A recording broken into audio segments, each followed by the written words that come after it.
Yes, guys, is everyone ready? Can we start with today's session? So, आज हम लोग क्या करने वाले हैं दोस्तों? देखो, सबसे पहले हम लोग ने कल छोटा सा इंट्रोडक्शन देखा था ऑफ टैक्सेशन कि टैक्स का व्हाट इज टैक्स और क्यों टैक्स कलेक्ट किया जाता है। ये सब चीजें हम लोग ने कल देख ली थी, राइट? उसके बाद हम लोग ने और क्या देखा था कि फैकल्टी के बारे में समझा कि ये सब कुछ हम लोग ने कल हम लोगों को समझ में आ गया। ओके, उसके बाद हम लोगों को ये भी समझा कि अपने पास बहुत सारे अच्छे-अच्छे स्कोर करने वाले लोग हैं, तो तुम लोग भी नेक्स्ट हो सकते हो। उसके बाद टैक्सेशन में डायरेक्ट टैक्स, इनडायरेक्ट टैक्स ये दोनों हम लोग सीखने वाला है 50-50। व्हाट इज़ टैक्स में व्हाट इज टैक्स देखा कि it's small contribution. Then why tax, ये क्यों टैक्स कलेक्ट किया जाता है? बिकॉज बिकॉज तुम लोगों को इंडिया के डेवलपमेंट के लिए हम लोगों को टैक्सेशन टैक्सेशन से पैसा चाहिए और इसके वजह से वो लोग टैक्स कलेक्ट करते हैं। बाद में ये भी पॉइंट देखा कि सुब्रमण्यन स्वामी करके there is one person, parliament member, उन्होंने बोला है कि उन्होंने सजेस्ट किया था कि income tax should be abolished. तो ये भी हम लोग ने कल देखा था कि भाई इनकम टैक्स जो है वो अबॉलिश किया तो प्रॉब्लम क्या हो सकते हैं, what can be the advantages, what can be the disadvantages. इस पे हम लोग ने बहुत डिटेल में बात की। After that we also check the collections कि यार लास्ट ईयर में कितना अप्रोक्सीमेटली कलेक्शन हुआ है।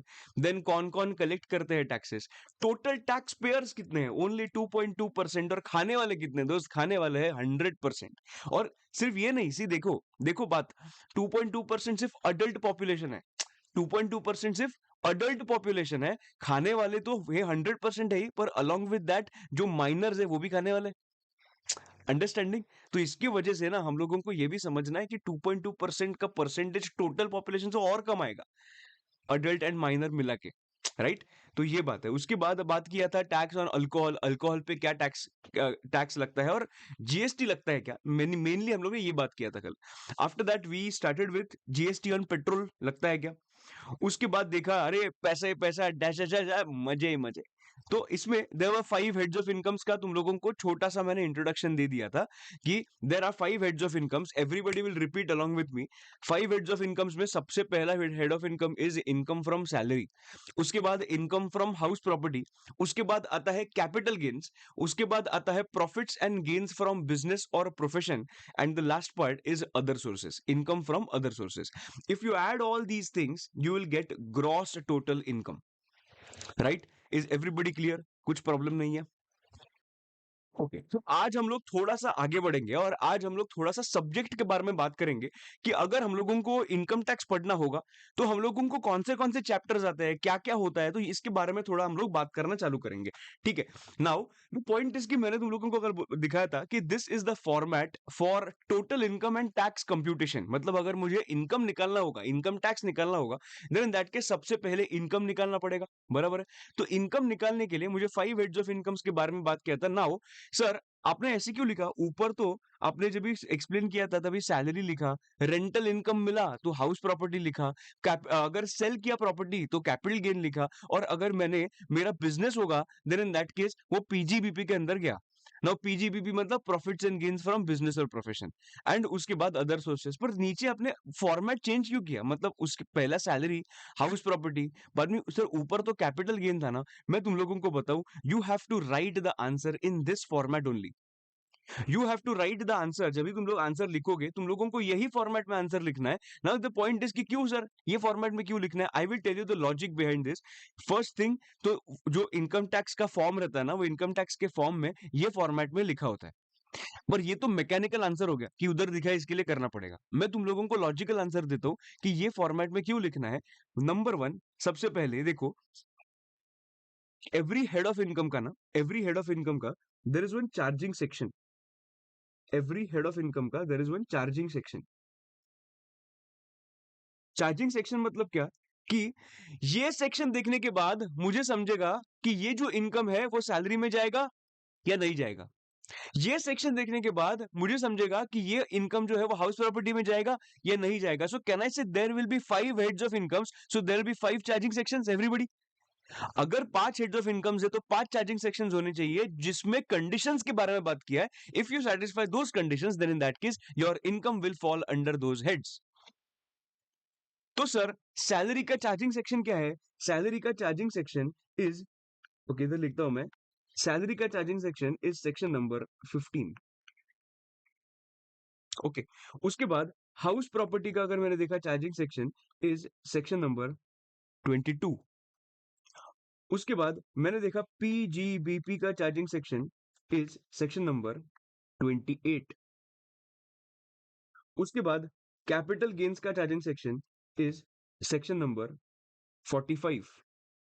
एंड आईएफओएस मतलब इनकम फ्रॉम अदर सोर्सेस का अगर चार्जिंग सेक्शन देखा that is going to be section number 56। Now sir हम लोगों को सेक्शन नंबर्स याद रखने इंपॉर्टेंट है क्या? मैं तुम लोगों को बताऊं हाँ। मैं तुम लोगों को बताऊं हाँ। Then the next point comes कि सर क्यों ऐसा? सेक्शन नंबर याद रख के क्या करना है? सेक्शन नंबर याद क्यों रखना है मालूम है? बिकॉज बाकी लोग याद नहीं रखते। हम लोगों को ना see understand one thing from day one your approach should be I want to fall in that 10%। मुझे वो 10% में आना है, बाकी 90% जनता मेरे को नहीं रहने का है। जो लोग नहीं करते ना हम लोग सब करेंगे। अभी सेक्शन याद क्यों रखना है? इससे कुछ एक्स्ट्रा मार्क्स मिलते हैं क्या? नहीं, कुछ एक्स्ट्रा मार्क्स नहीं मिलते। बट तुम लोगों को जब ये सेक्शंस याद रहता है ना you will be able to revise the concept in the quickest way. तुम लोगों को मालूम है कि इसके बाद ये सेक्शन है, अच्छा ये सेक्शन क्या है, हाँ ये सेक्शन ये है। उसके बाद ये सेक्शन, उसके बाद ये सेक्शन क्या है, अच्छा इसके बाद ये सेक्शन का ये पॉइंट है। अगर सिर्फ पॉइंट्स याद रखते हैं ना हम लोगों को याद नहीं रहेगा। अगर हम लोगों को नंबर याद है ना, नंबर के सामने क्या पर्टिकुलर्स है वो याद रहेगा। और तुम लोगों को ना अलग से कुछ भी लिखना नहीं है। तुम लोगों को अलग से लिखना मतलब अलग से कुछ भी लर्न नहीं करना है। मेरे साथ साथ तुम लोगों को समझ में आ जाएगा कि यार ये तो इतने बार रिपीट कर रहा है आदमी, हम लोगों को याद तो रह ही जाएगा। तो वो हो जाएगा ऐसा, तुम लोगों को टाइम स्पेंड करने के लिए नहीं बोलूंगा मैं। ठीक है, ओके। नाउ चार्जिंग सेक्शन तो ये आ गया। नाउ सैलरी का अगर मैंने बात किया, सैलरी के कौन से सेक्शंस है? सैलरी के सेक्शंस देखे तो section number 15 till section number 21, और I can say 17 only, but मैं एक्चुअली 17 ही लिखता हूँ इधर। 15 टू 17 इस इनकम फ्रॉम सैलरीज। ठीक है। हाउस प्रॉपर्टीज का बात किया तो सेक्शन नंबर 22 से टिल सेक्शन नंबर 27, बराबर। उसके बाद आता है 28 till section number 44। Okay, section number 44। 44 के भी आगे है, एडीए है, बहुत सारी चीजें हैं, पर अभी के लिए तुम लोगों के अंडरस्टैंडिंग के लिए मैं 44 लिख रहा हूं, ज्यादा कॉम्प्लिकेट नहीं कर रहा हूं। उसके बाद आता है 45 से लेके सेक्शन नंबर 55, एंड इधर से आता है 56, 57, 58। ये इतने सारे सेक्शंस हम लोगों को बेसिकली पढ़ने हैं।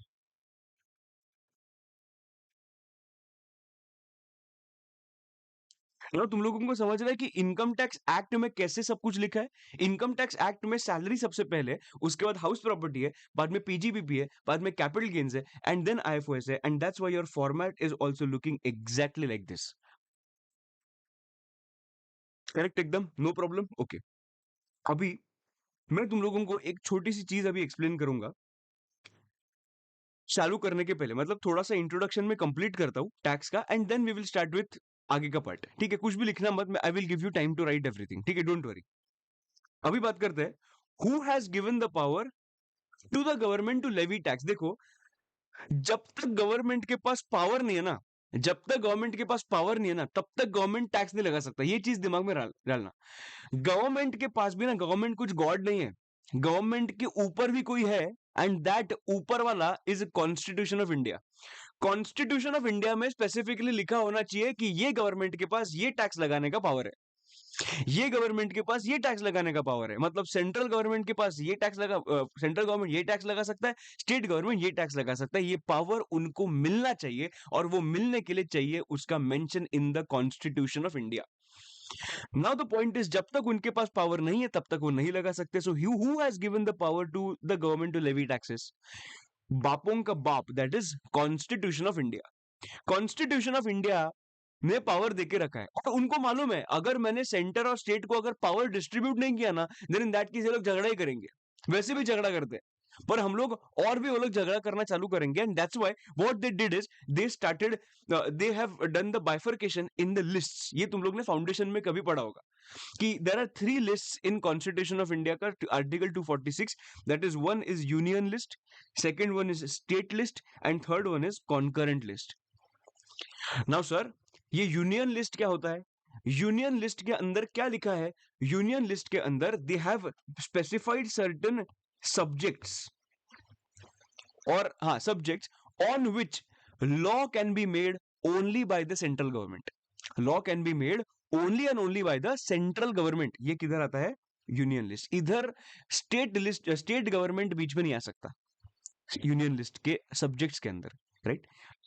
अगर मैंने स्टेट लिस्ट का बात किया, again they have mentioned the subjects, इस पे सिर्फ और सिर्फ स्टेट गवर्नमेंट लॉ बना सकता है, बाकी कोई भी लॉ नहीं बना सकता। और अगर कॉन्करेंट लिस्ट का बात किया तो कॉन्करेंट लिस्ट में दोस्तों central government as well as state government ये दोनों लोग लॉ बना सकते हैं, दोनों लोग लॉ बना सकते हैं। अंडरस्टैंडिंग? No problem, okay. तो ये अपना बात हो गया लिस्ट का। तो सर इनकम टैक्स जो होता है वो इनकम टैक्स किधर फॉल होता है? इनकम टैक्स फॉल होता है यूनियन लिस्ट में। समझना बात को, इनकम टैक्स कौन कौन चार्ज कर सकता है? इनकम टैक्स सिर्फ और सिर्फ मोदी जी चार्ज कर, मतलब बेसिकली सेंट्रल गवर्नमेंट चार्ज कर सकता है। ये चीज याद रखना, स्टेट गवर्नमेंट के पास कुछ भी पावर नहीं है। सर स्टेट गवर्नमेंट को कुछ पैसा मिलता है क्या? कुछ नहीं मिलता है, कुछ नहीं, पूरा का पूरा सेंटर को जाता है वो पैसा इनकम टैक्स का, राइट, ओके। तो वो किधर लिखा है सर? देखो, एंट्री नंबर 82 ऑफ शेड्यूल 7, वापस यूनियन लिस्ट के अंदर जो शेड्यूल 7 है उसका एंट्री नंबर 82 में स्पेसिफिकली बोल के रखा है that income tax is levied, but on what? Income tax is levied on all incomes, all incomes मतलब सब पे इनकम टैक्स लगेगा except for dash. Can you tell me कि ये डैश क्या होगा? मतलब इस पे इनकम टैक्स नहीं लगा सकते, इस पे इनकम टैक्स नहीं लगा सकते, ये डैश क्या होगा?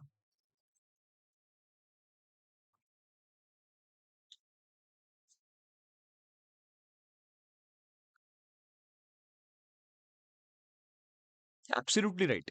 Absolutely right. Except for agricultural income. Except for agricultural income.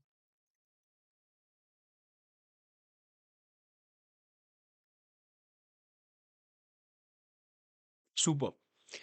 इसका मतलब एग्रीकल्चरल इनकम पे टैक्स नहीं लगा सकते। अंडरस्टैंडिंग? पक्का? ओके। फॉर एग्जाम्पल, एग्जाम्पल के तौर पे बात करते हैं। मुझे बताओ,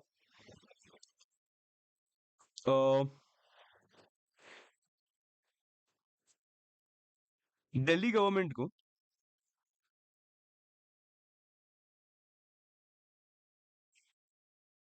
टैक्स लगाना है एग्रीकल्चरिस्ट पे जिसने 1900 का इनकम कमाया है। अगर लगाना होगा, दिल्ली गवर्नमेंट लगा सकती है क्या?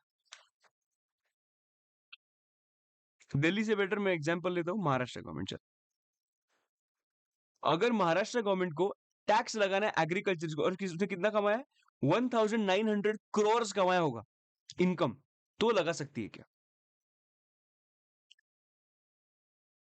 सिंपल आंसर, अभी जस्ट देखा हम लोग ने।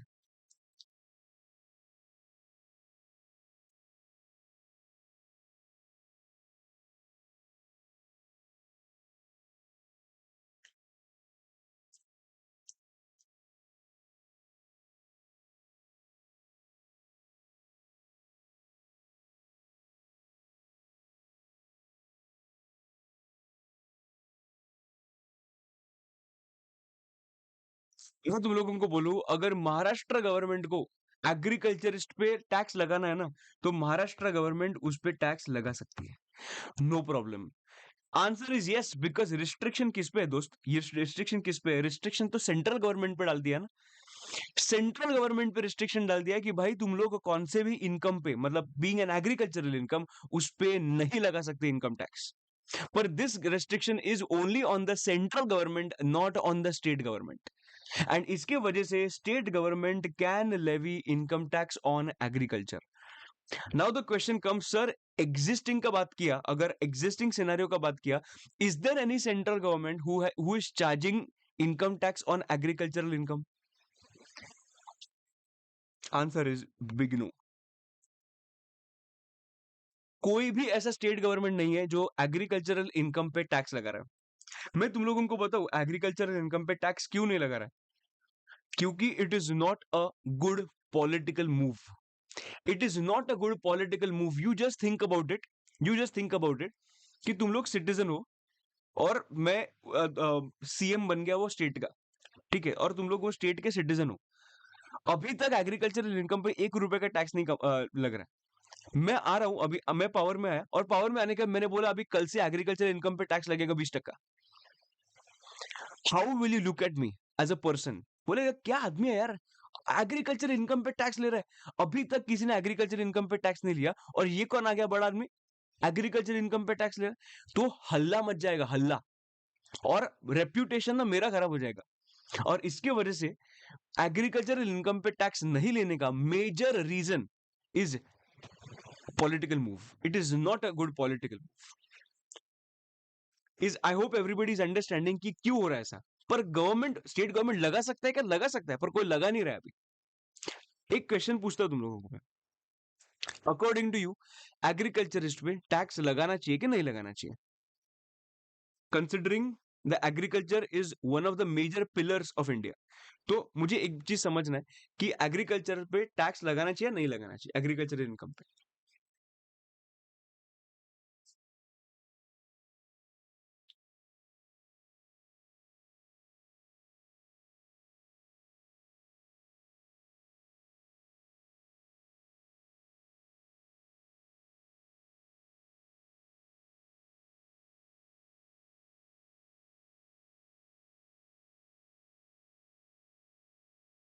एकदम सिंपल बात है, एग्रीकल्चरल इनकम है, उस पे नहीं लगाना चाहिए टैक्स। बिकॉज अगर उन पे बेसिकली हो क्या रहा है ना, उन पे ऑलरेडी इतने सारा बर्डन है, देन इन दैट केस भाई एग्रीकल्चरल इनकम जो है, एग्रीकल्चर इनकम पे टैक्स नहीं लगाना चाहिए। बिकॉज वो लगाया, देन इन दैट केस उनका बर्डन बढ़ जाएगा।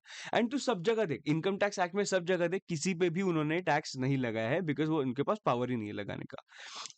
मैं तुम लोगों को बताऊं, एग्रीकल्चरल इनकम पे टैक्स लगा सकते हैं। मैं बोलता हूँ क्यों। एग्रीकल्चरल इनकम पे टैक्स लगा सकते हैं अगर उनका इनकम एक लेवल के ऊपर होगा तो। एक लेवल के ऊपर अगर एग्रीकल्चरल इनकम होगा ना, then in that case tax लगाओ ना यार। टैक्स, अरे देख मैं क्या बोल रहा हूं, अगर कोई भी एक लेवल के नीचे है ना, तुम उसको उसको क्यों बर्डन दे रहे हो, उसको नहीं बोल रहा हूं मैं। अगर कोई भी एग्रीकल्चर है, तुम लोगों को लगता है एग्रीकल्चरिस्ट गरीब होते हैं, ऐसा नहीं होता है भाई। एग्रीकल्चरिस्ट, एग्रीकल्चर मतलब जो फार्मर्स होते हैं उनके पास बहुत पैसा रहता है। But of course there are some farmers which are who are very rich, there are some farmers जिनके पास नहीं है पैसा। तो डिस्पैरिटी तो हमेशा रहेगा, पर there are farmers who are very rich, ultra rich. तो मेरे हिसाब से उन पे तुम लोग टैक्स लगा सकते हो, but still again nobody will put that, and nobody will apply agri. And इसके वजह से ना ब्लैक मनी बढ़ता है एग्रीकल्चरल इनकम के अंदर। ब्लैक मनी बढ़ता है एग्रीकल्चरल इनकम के अंदर। लोग क्या करते हैं मालूम है? तुम लोगों को बोलता हूँ कि लोगों का दिमाग कैसे चलता है। उनके पास ब्लैक मनी होता है, आराम से समझना मैं क्या बोल रहा हूँ। उनके पास ब्लैक मनी होता है, ठीक है, और उसके बाद बताना कि कैसे था ये, दिमाग कैसे लगाया। ब्लैक मनी है समझ, 1000 करोड़ का ब्लैक मनी है, मतलब ये अनअकाउंटेड मनी है। वो लोग क्या करेंगे मालूम है? सबसे पहले कुछ एग्रीकल्चरल लैंड अगर उनके पास होगा, नहीं होगा तो खरीद लेंगे। अगर एग्रीकल्चरल लैंड अगर होगा तो वो लोग क्या करेंगे मालूम है? 1000 crore they will show that they got 1000 crore from sale of agricultural produce. मेरे पास 1000 करोड़ है, मैंने एग्रीकल्चरल लैंड परचेज किया, लैंड परचेज करने का बाकी का जो मेरे पास बचा ना पैसा, वो मैंने क्या दिखाया गवर्नमेंट को, ये जो पैसा मिला है वो पैसा मुझे एक एग्रीकल्चरल प्रोड्यूस बेचने के बाद मिला है। मतलब कैन आई से 1000 करोड़ जो मुझे एग्रीकल्चरल प्रोड्यूस बेचने के बाद मिला है, for example can I say this entire black money became white money. Entire black money became white money, और मैं बोलूंगा सब लोग ने मुझे कैश में पेमेंट किया। नोबडी कैन क्वेश्चन यू कि तुझे कैश में कैसे पेमेंट किया है फार्मर को। और because there is one provision, और वो प्रोविजन में बोला है कि वो फार्मर को कैश में पेमेंट हो सकता है। फार्मर को कैश में पेमेंट हो सकता है, उसमें कुछ रिस्ट्रिक्शन नहीं है। तो मैं बोलूंगा सर आपने ही इनकम टैक्स में डाल के रखा है कि फार्मर को कैश में पेमेंट हो सकता है। अगर फार्मर को कैश में पेमेंट हुआ तो मैं बोल रहा हूँ कि ये देखो 1000 करोड़ तो मुझे कैश में पेमेंट हुआ है for the agricultural produce. Automatically ना 1000 करोड़ जो मेरा ब्लैक मनी था ना, वो मेरा बन गया व्हाइट मनी। और 1 रुपया गवर्नमेंट मेरे से टैक्स नहीं लेगा, बिकॉज एग्रीकल्चरल इनकम पे देर इज नो टैक्स।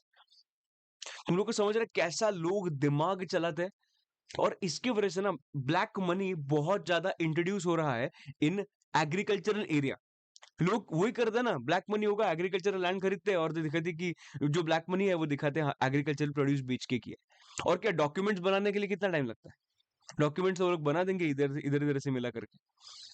हम लोग को समझ रहे हैं, इसके वजह से ना ये गवर्नमेंट को समझा ये चीज कि ये चीज ना बहुत गड़बड़ चल रहा है इंडिया में, कि ये लोग एग्रीकल्चरल प्रोड्यूस बेच के ब्लैक मनी का व्हाइट मनी कर रहे हैं। और इसके वजह से बीच में केस लॉ हुआ था। I would love to mention about that case law. अभी I don't remember the name, but I tell you the story of that. हुआ क्या कि ये एग्रीकल्चरिस्ट है ना, इसमें इसने ऐसा ही किया। ये एग्रीकल्चरिस्ट ने ऐसा ही किया कि उन्होंने पहला ब्लैक मनी लिया, एग्रीकल्चरल लैंड में से प्रोड्यूस हुआ हुआ जो प्रोड्यूस हुआ है वो उसने सेल किया ऐसे दिखाया, और 1000 करोड़ दिखाया कि ये जो पैसा है ना ये ब्लैक मनी नहीं है बाबू। बाबू ये ब्लैक मनी नहीं है, ये मेरा व्हाइट मनी है, बिकॉज एग्रीकल्चरल प्रोड्यूस बेच के मैंने पैसा कमाया। सर गवर्नमेंट को बोल रहा है, गवर्नमेंट बोल रहा है यार कुछ तो गड़बड़ लग रहा है यार, कुछ तो गड़बड़ लग रहा है। अगर कुछ प्रोड्यूस निकला होगा ना तो लैंड पे कुछ तो दिखेगा यार, कुछ तो मार्क होगा। तो उसने सोचा नहीं यार, अभी 1000 करोड़ तो पूरा एग्जाम्प्ट हो जाएगा बिकॉज एग्रीकल्चर इनकम बता रहा है। एक काम करते हैं, इसका असेसमेंट खोलते हैं, इसको नोटिस भेजते हैं। इनकम टैक्स ऑफिसर ने नोटिस भेज दिया वो एग्रीकल्चरिस्ट को, और वो एग्रीकल्चरिस्ट कौन था मालूम है? वत्सल। वत्सल वो एग्रीकल्चरिस्ट था। उसको नोटिस भेज दिया, नोटिस भेजने के बाद उनको बोला कि भाई इधर इधर इधर तू मुझे बता कि 1000 करोड़ कैसे आया। उसने बोला कि सर कैसा है कि टमाटर उगाता हूं मैं, बाद में पटेटोज आते हैं तो वो मैं बेचता हूँ, तो ये सब से सर कैसा है ना कि 1000 करोड़ आ जाता है। मैंने बोला तेरा एक भी ट्रांजैक्शन इलेक्ट्रॉनिक मोड में नहीं हुआ? मैंने बोला कि नहीं सर, एक भी ट्रांजैक्शन इलेक्ट्रॉनिक मोड में नहीं हुआ, बिकॉज जो खरीदने वाले होते हैं वो इलेक्ट्रॉनिक मोड पेमेंट नहीं करते। उन्होंने बोला अच्छा, तो जरा मुझे बता कि ये जो तेरा लैंड है वो लैंड में तू क्या क्या प्रोड्यूस करता है भाई। तो उसने बताया, ही वॉज कॉन्फिडेंट बिकॉज वत्सल तो रेडी था ना ये सब आंसर्स के लिए। वत्सल ने बोला कि ये होता है वो होता है, ये टाइम पे ये होता है, ये सब कुछ ना उससे लिखवा के लिया कि ये चीज ये टाइम पे होती है करके। उसके बाद गवर्नमेंट ने बोला भाई देख,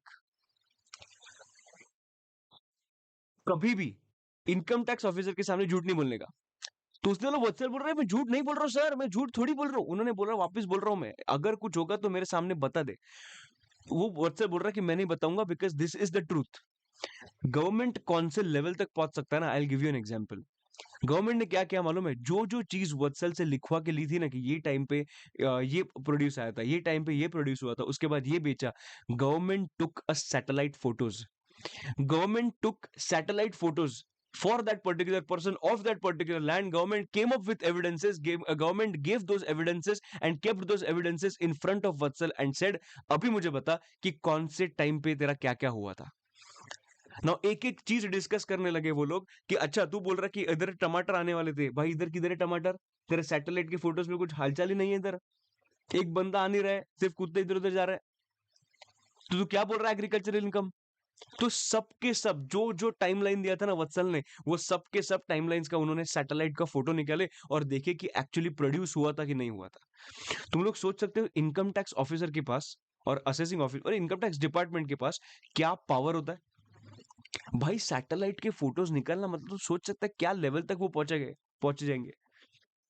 तो ऐसा भी होता है, income tax department can reach to this level to take money from you, and that's why what did they do is 1000 crores taxable income consider किया, और वो ब्लैक मनी जैसा टैक्स हुआ ना। ब्लैक मनी जैसा टैक्स हुआ मतलब जब भी आगे पढ़ेंगे तभी तुम लोगों को समझेगा ब्लैक मनी क्या होता है।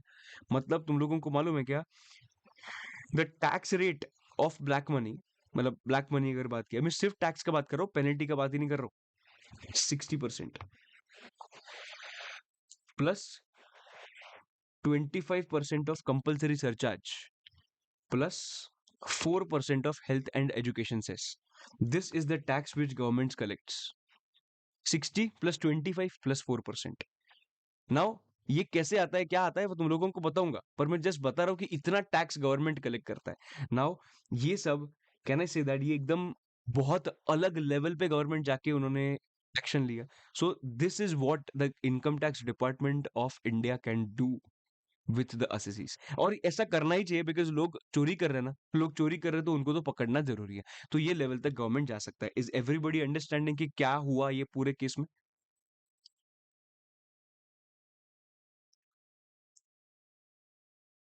मस्त था कि नहीं एकदम केस ये? ऐसे तो काफी सारे, मतलब अभी आगे हम लोग और भी बहुत सारे केसेस देखेंगे जिसमें यू विल बी लाइक, क्या बात कर रहे हो सर, क्या बात कर रहे हो, ऐसा मजा आएगा। But everybody clear till here? Agricultural land और जो छोटा सा मैंने डिस्कशन किया एग्रीकल्चर पे, कि all incomes except for agricultural income state government can levy tax. ठीक है, okay. Now what I am going to do is I am going to connect, and I will tell you and connect the entire income tax act, and I will tell you कि ये chapters है अपने। देखो, सबसे पहले तुझे क्या identify करना पड़ता है मालूम है? टोटल इनकम पहले आइडेंटिफाई करना पड़ता है। क्या करना पड़ता है? टोटल इनकम, ये पहले आइडेंटिफाई करो। उसके बाद identify net tax liability.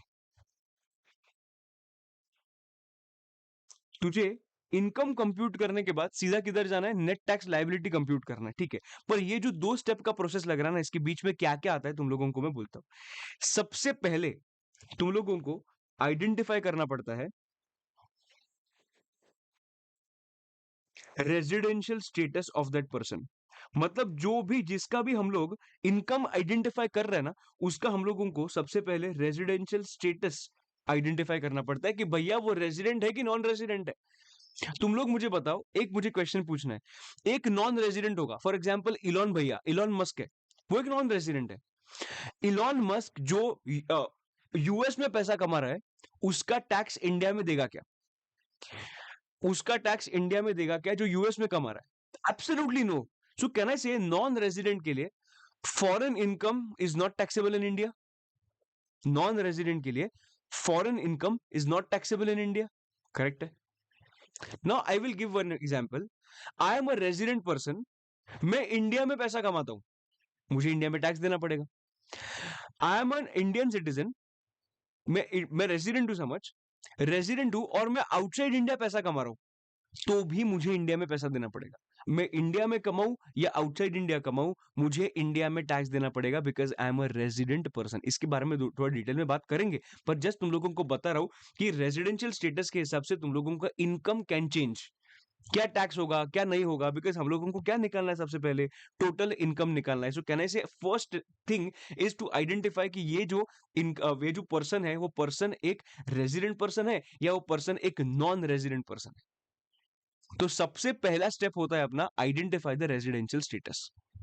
Once you identify the residential status, can I say then only you will be able to go to the income, income वाला पार्ट, कि कौन सा इनकम आएगा, कौन सा इनकम नहीं आएगा। पर उसके बीच में भी और एक चीज आता है, दैट इज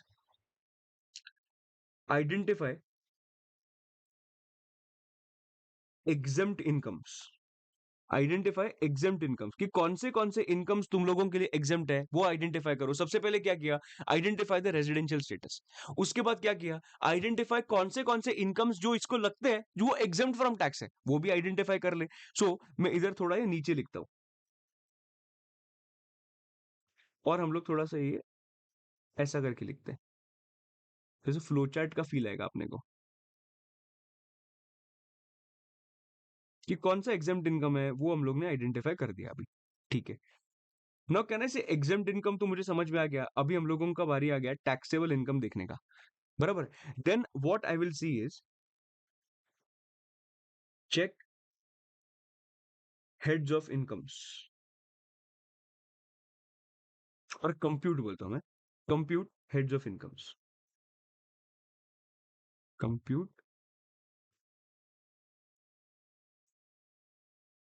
टैक्सेबल इनकम।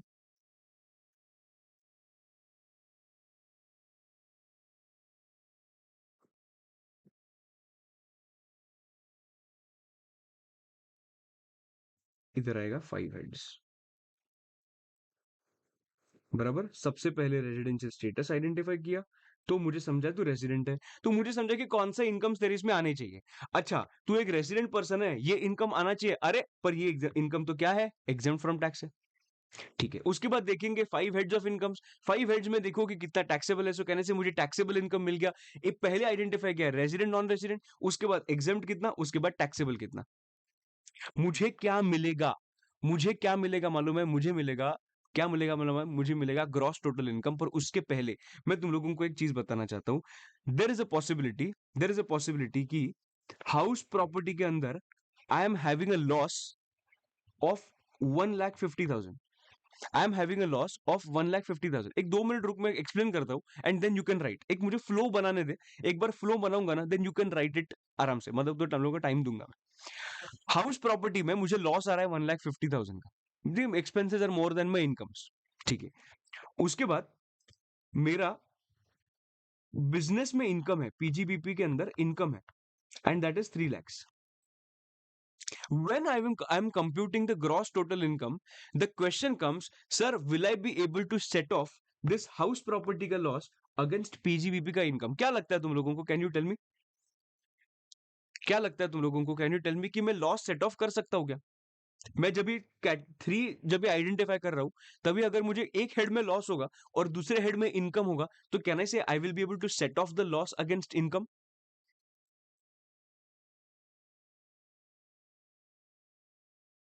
सब लोग एकदम पार्टिसिपेट करना, नहीं तो तुम लोग क्या ना ऐसे थ्योरी थ्योरी पढ़ के तुम लोगों को लगा क्या हो रहा है सब।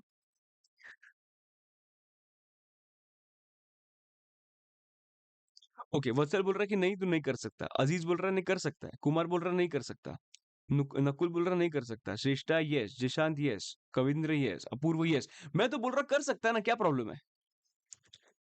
मैं बोल रहा हूं कि अगर तुझे एक हेड के अंदर लॉस हुआ है, दूसरे हेड के अंदर वो सेट ऑफ हो सकता है। अगर मैं बोल रहा हूं कि वो एक हेड के अंदर का लॉस दूसरे हेड के अंदर सेट ऑफ हो सकता है, देन इन दैट केस कहने से I will have to compute this before I get gross total income everybody. मुझे ये सेट ऑफ करना पड़ेगा, can I say before my gross total, before I compute my gross total income. उसके बाद मैंने final gross total income identify करना चाहिए। You know what is gross total income? देखो, ग्रॉस टोटल इनकम ये होता है, अगर इधर लॉस हुआ और इधर प्रॉफिट हुआ, देन इन दैट केस मैं क्या कर सकता हूं, सेट ऑफ करके ही मुझे क्या मिलेगा, उसका ग्रॉस टोटल इनकम मिलेगा, right? So can I say that while you are computing the taxable income, can I say you have to give treatment to the losses as well? So point number 4, give treatment to losses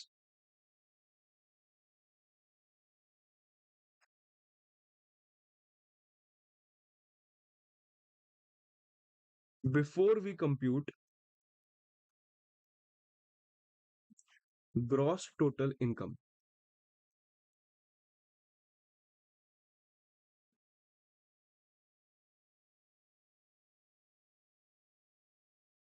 एकदम simple. सबसे पहले एकदम आराम से logically बात कर रहा हूं मैं। सबसे पहले रेजिडेंशियल स्टेटस देखा, उसके बाद समझा अच्छा तू एक रेजिडेंट पर्सन है, तो ये इनकम तेरे लिए आ सकते हैं। अच्छा ये इनकम आया है, ये इनकम तेरे लिए तो एग्जेम्प्ट है। अच्छा, तो कौन से टैक्सेबल है वो आइडेंटिफाई करते हैं।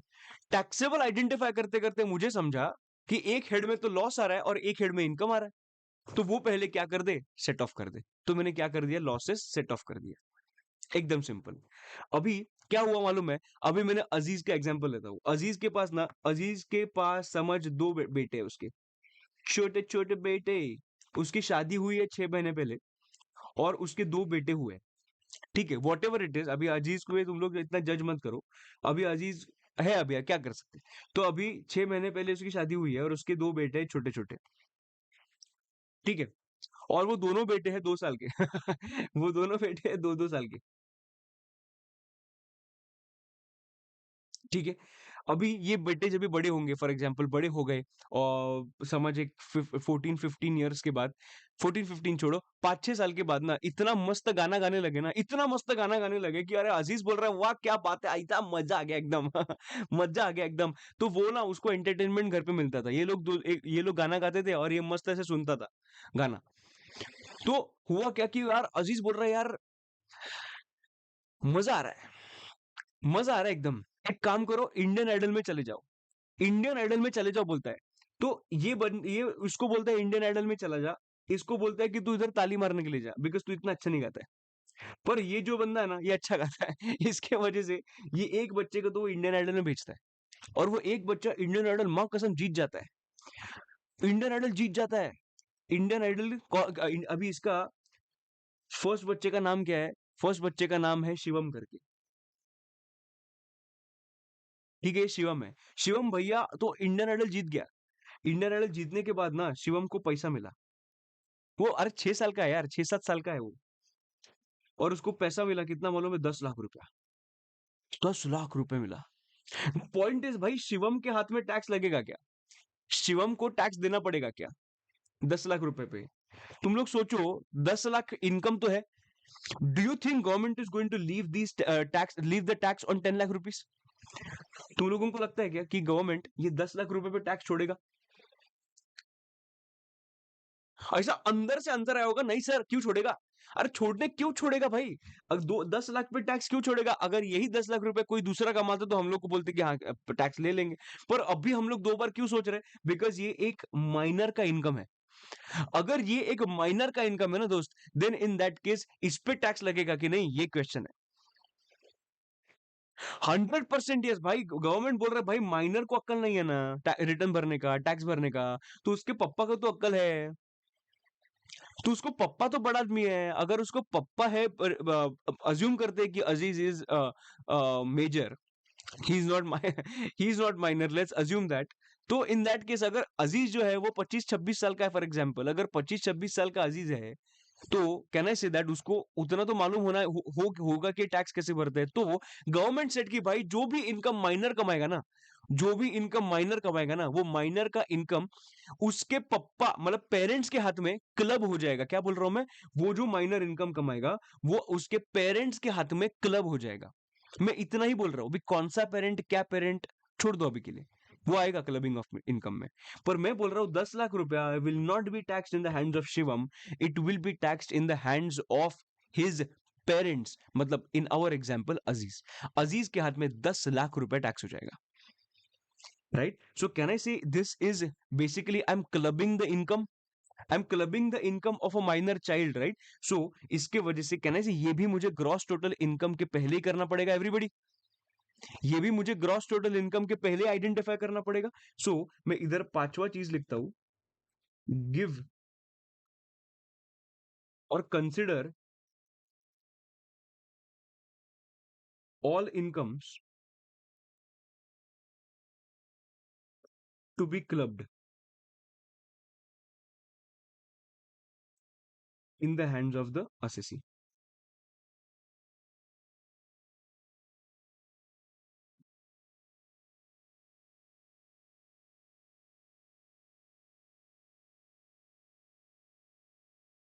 ओके, ये भी कभी होगा बिफोर वी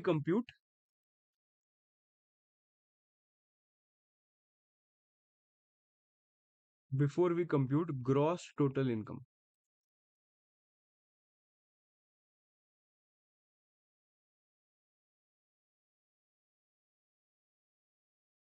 ये भी एकदम चकाचक है। क्या बोला हम लोग ने? सबसे पहले आइडेंटिफाई कर रेजिडेंशियल स्टेटस, देन हम लोग ने देखा अच्छा ये इनकम जो है ना, ये तो रेजिडेंट और non resident everything is going to be exempt. So सबसे पहले वी सॉ कि क्या होता है रेजिडेंशियल स्टेटस। उसके बाद देखा कि एग्जेम्प्ट इनकम्स क्या होते हैं। आफ्टर दैट वी सॉ कि अच्छा एग्जेम्प्ट ये है तो टैक्सेबल क्या है, तो 5 हेड्स ऑफ इनकम्स आइडेंटिफाई किए। वो 5 हेड्स ऑफ इनकम से आंसर मुझे आ गया, पर एक में लॉस हो रहा है और एक में प्रॉफिट हो रहा है। देन इन दैट केस मैं उनको सेट ऑफ करता हूं। और वो सेट ऑफ करने के बाद भी मुझे एक चीज समझा कि नहीं यार मेरे बेटे का तो पैसा आया, तो मेरे बेटे का मेरे बेटे का जो भी पैसा है वो मुझे क्या करना पड़ेगा? क्लब करना पड़ेगा मेरे हाथ। ठीक है। Can I say after considering all these things, after considering all these things I will get the final figure of gross total income. So मैं इधर लिखता हूं identify G T I, that is gross total income. चल पूरा ही लिखता हूं, gross total income.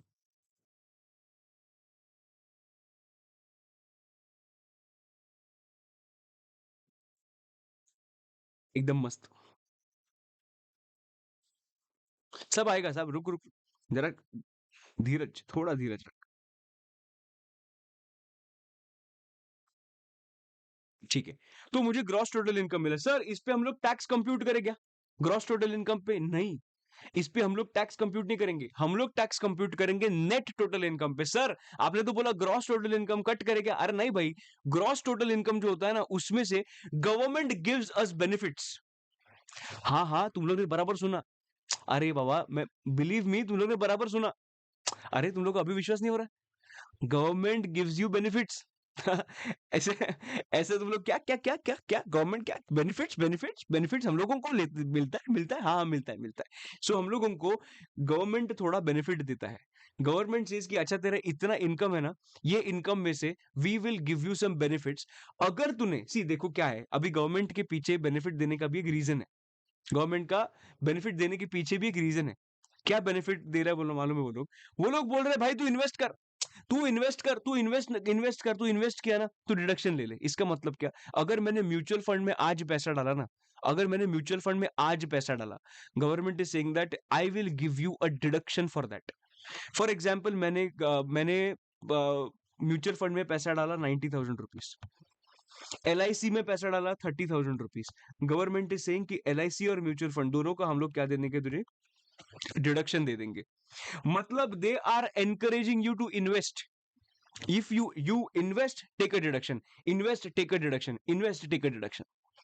So can I say it is my benefit only?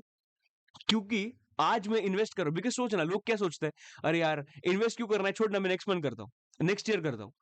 तो इससे होता क्या है ना, अभी गवर्नमेंट ने क्या बोला, तू इन्वेस्ट करेगा तो तुझे डिडक्शन दे देंगे, तुझे इनकम कम हो जाएगा।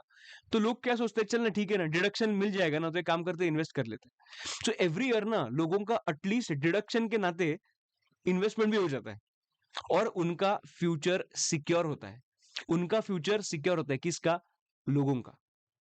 क्योंकि वो लोग ने इन्वेस्टमेंट एवरी ईयर वो लोग कर रहे हैं। व्हाई? उनके उनकी फ्यूचर की पड़ी नहीं है। अरे भाई हम लोगों को अपने फ्यूचर की पड़ी नहीं है, हम लोगों को अपने टैक्स डिडक्शन की पड़ी है। पर गवर्नमेंट बोल रहा है जो भी है तू कर रहा है इन्वेस्ट, वो मेरे लिए अच्छी बात है।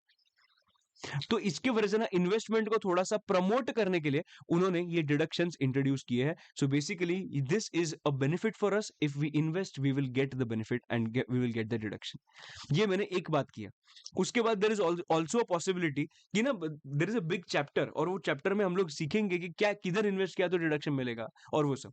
उसमें और एक चीज है, तूने अगर मेडिकल इंश्योरेंस प्रीमियम पे किया, medical insurance premium mediclaim basically, उसका भी तुझे डिडक्शन मिल जाएगा। अभी तो तुझे मालूम है क्या वो लोग बोल रहे हैं, अगर तूने ईवी परचेस किया, ईवी परचेस किया, इलेक्ट्रिक व्हीकल, इलेक्ट्रिक व्हीकल के लिए समझ तूने 10 लाख रुपए का लोन लिया है, 10 लाख का लोन लिया है, and you make a payment of interest of 1 lakh rupees every year. तो गवर्नमेंट सेज कि जो 1 लाख रुपए है ना, ये 1 लाख का भी तुझे डिडक्शन दे देंगे। मतलब they are encouraging EVs as well. तो ऐसा भी हम लोग सीखेंगे आगे जाके डिडक्शन के चैप्टर में, कि हम लोगों को डिडक्शंस मिलते हैं। सो बेसिकली मैं जो भी इन्वेस्टमेंट करूंगा उसका मुझे क्या दे देंगे वो लोग, बेनिफिट दे देंगे in the form of deduction. तो मैं ग्रॉस टोटल इनकम से माइनस करूंगा, रिड्यूस, रिड्यूस क्या रिड्यूस करूंगा? Deductions under chapter 6A। मतलब there are certain chapters which are given under income tax act, और उसके चैप्टर 6A में डिडक्शंस के बारे में बात किया। अरे भाई लोग जब भी पूछते हैं ना, ब्रो बता ना टैक्स कैसे बचाऊं, this chapter will be a game changer for you. Because ये चैप्टर अच्छे से करो, तुम लोगों को समझ में आ जाएगा किधर इन्वेस्ट किया तो तुम लोगों को डिडक्शन मिल जाएगा। वही तो है ना, लोग तुझे वही आके पूछेंगे once you become whatever, तुम लोग जो भी कोर्स कर रहे हो, CA CS CA में जो भी कर रहे हो, तुम लोगों ने टैक्स सीखा होगा ना, people are going to ask you कि बता ना टैक्स कैसे बचाऊं, किधर इन्वेस्ट करूं तो मेरे टैक्स बच जाएगा। ये तुम लोगों ने वर्ड सुने होंगे, किधर किधर डालू पैसा तो मुझे मेरा टैक्स बच जाएगा। किधर डालू पैसा मतलब ये चैप्टर 6 से डिडक्शंस में जो भी जिधर लिखा है ना, उधर तुम लोग को क्या करना चाहिए, पैसा डालना चाहिए। तो तुझे उसका क्या मिल जाएगा, डिडक्शन मिल जाएगा। यस अजीज। ओके, ये हो गया डिडक्शंस। तो मुझे क्या मिल जाएगा इसके बाद? इसके बाद मुझे मिल जाएगा आइडेंटिफाई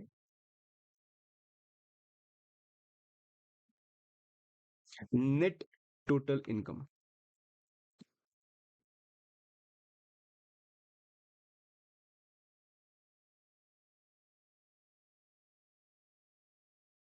और ये अपना मेन बात है, ये अपना मेन पॉइंट है, और इस पे हम लोग टैक्स कंप्यूट करेंगे, इस पे हम लोग टैक्स कंप्यूट करेंगे। सो आइडेंटिफाई नेट टोटल इनकम, और इसके ऊपर मैं 9th पॉइंट लिखता हूं, and the 9th point is identify tax liability.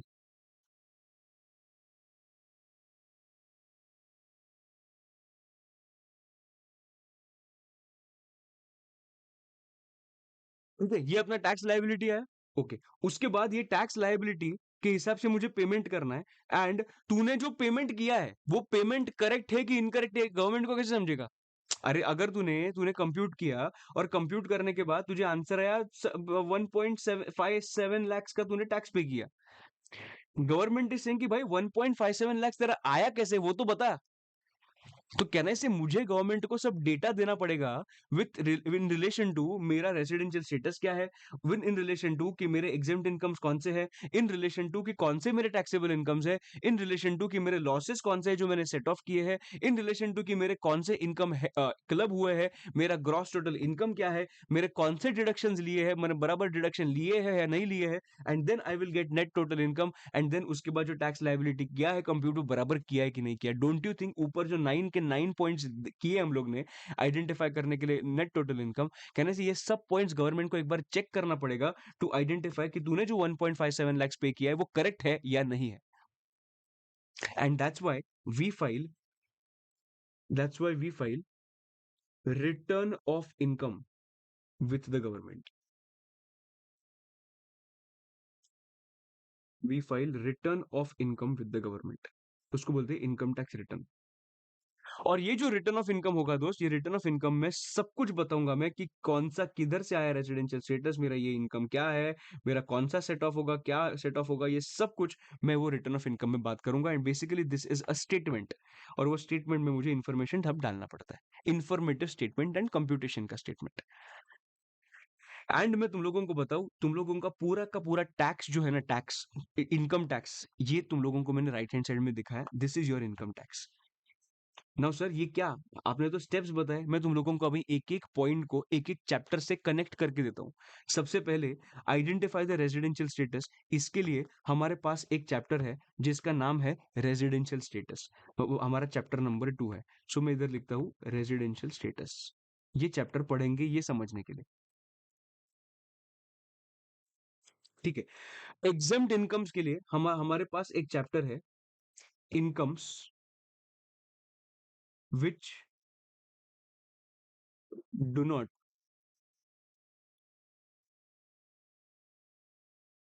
Form part of total income. ठीक, ये चैप्टर इसके लिए पढ़ेंगे। उसके बाद हेड्स ऑफ इनकम्स तो अलग है ही, 5 हेड्स हम लोग अलग से पढ़ेंगे। उसके बाद जो सेट ऑफ का बात किया उधर, उसके लिए चैप्टर है set off and carry forward of losses.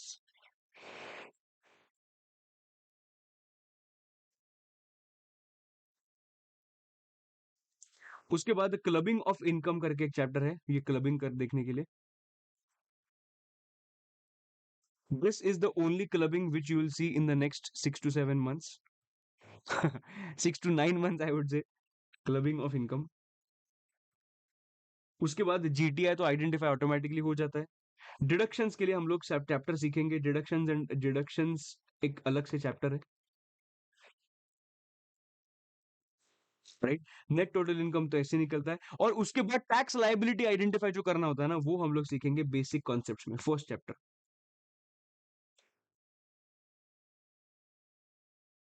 Basic concepts. और रिटर्न ऑफ इनकम के लिए we have a separate chapter, return of income.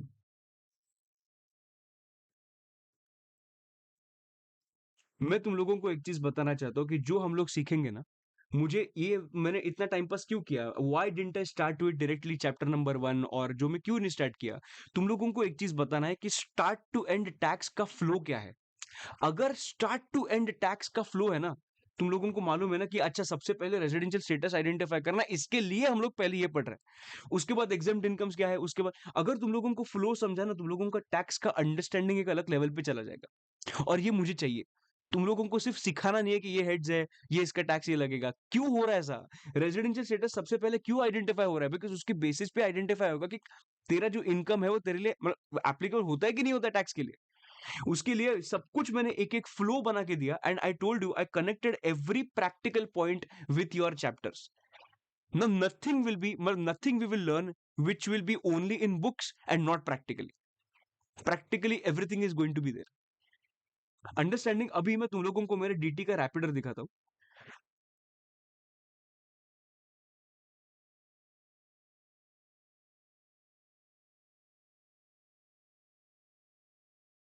देखो, ये अपना इंडेक्स है. डायरेक्ट टैक्स के रैपिडर का ये इंडेक्स है. ये इंडेक्स में अभी हम लोग पढ़ेंगे और एक एक रिकलेक्ट करके जाएंगे किधर था, किसके लिए था. तुम लोग ही मुझे बताओ बेसिक कॉन्सेप्ट क्यों पढ़ने वाले हैं हम. बेसिक कॉन्सेप्ट ऑफ टैक्सेशन कहने से इसमें टैक्स रेट्स के बारे में बात की है, बराबर. मतलब हम लोगों को सिलेबस स्टार्ट करने के पहले we know what is there inside. ये मुझे तुम लोगों को बताना था. उसके बाद है residential status and scope of total income. कि क्या है, रेसिडेंट है कि नॉन रेसिडेंट है. Exemptions, that is including agricultural income, section 10, वो सब छोड़ दे. एग्जाम्पशंस के बारे में इधर बात की है, बराबर. उसके बाद income from salary, income from house property, PGBP, capital gains, income from other sources, मतलब पांचों के पांचों हेड्स इधर आ गए. उसके बाद आता है clubbing of income, we have already seen this. Set off and carry forward of losses, अगर सेट ऑफ करने होंगे तो. Deductions under deductions from GTI, वो भी हम लोग ने देख लिया.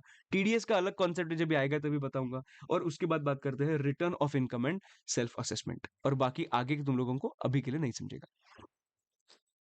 तुम लोग को समझा मैक्सिमम सब कुछ ही. मतलब हम लोग ने अभी के अभी डिस्कस कर दिया व्हाट इज देयर इनसाइड.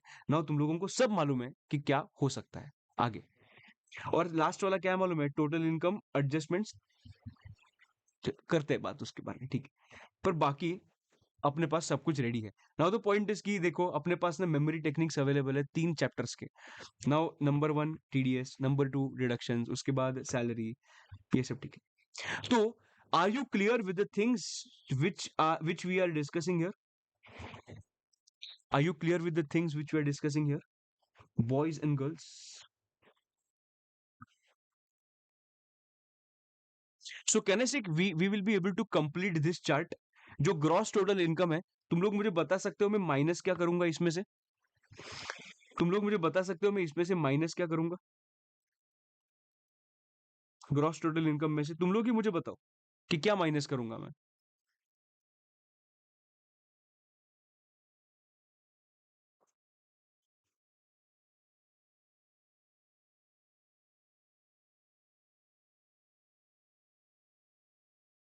कल हम लोग ने इधर तक लिखा था deductions. Absolutely right. Deductions we will be able to reduce. So what we will do is deductions under chapter 6A, ऐसा अंडरलाइन करने का. और उस पे 1 2 3 जो भी डिडक्शंस होंगे,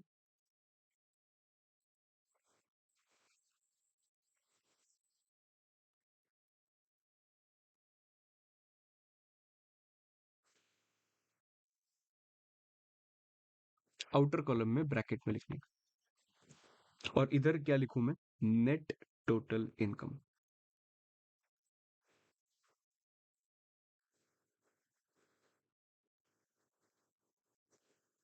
और इसके ऊपर आएगा कंप्यूट टैक्स लायबिलिटी.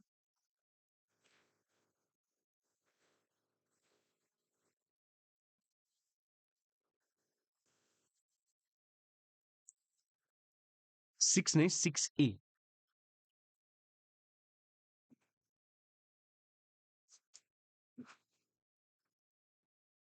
एकदम मस्का चस्का.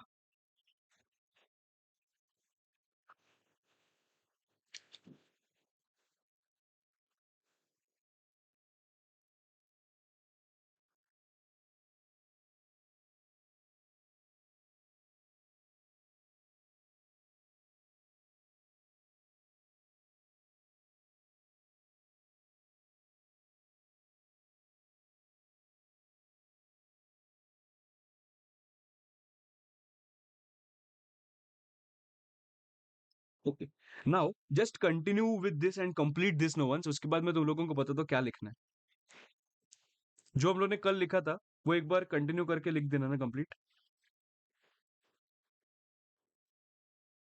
और एकदम ना अपना बुक नीट एंड क्लीन रखेंगे हाँ? एकदम मस्त एकदम चकाचक। और start have this habit of writing page numbers on the notebook. Because हम लोग क्या करेंगे ना, क्रॉस रेफरेंसिंग करेंगे, क्रॉस रेफरेंसिंग। आपने जो कॉपी बोला है वो किस वाले में लिखी? फर्स्ट जो क्लास नोट्स है ना, वो second copy has to be for questions. So जो लिखेंगे वो एक ही बुक में लिखेंगे अपने इसमें।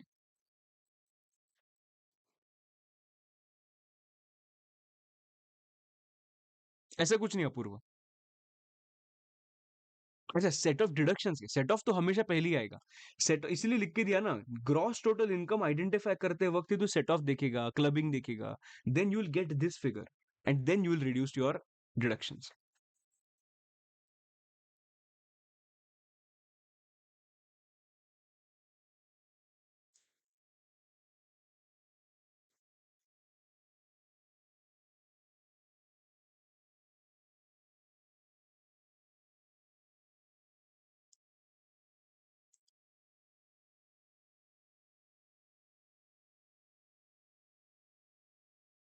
और ना मेरे सब्जेक्ट में, टैक्स ये सब्जेक्ट में काफी होमवर्क होगा दोस्त, बहुत बहुत सारा होमवर्क होगा।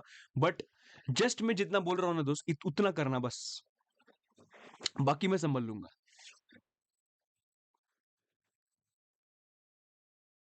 कंप्यूट टैक्स लाइबिलिटी समझेंगे हम कैसे आइडेंटिफाई करना है, टैक्स रेट्स लगाएंगे उस पे।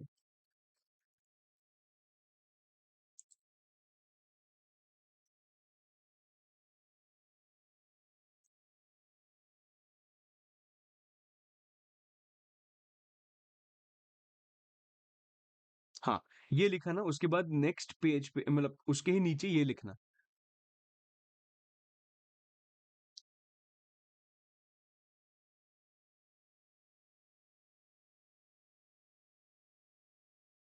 सर पढ़ने के बाद will I be able to file my parents का आईटीआर? मोस्टली यस, अगर कॉम्प्लिकेशन बहुत नहीं होगा तो। बट कर सकता है तू, समझ में तो आ जाएगा, अगर तू भरा भी नहीं होगा ना तो समझ में तो आ जाएगा तुझे। ऑफ कोर्स जिशांत, अभी क्या क्या सवाल पूछ रहे तू?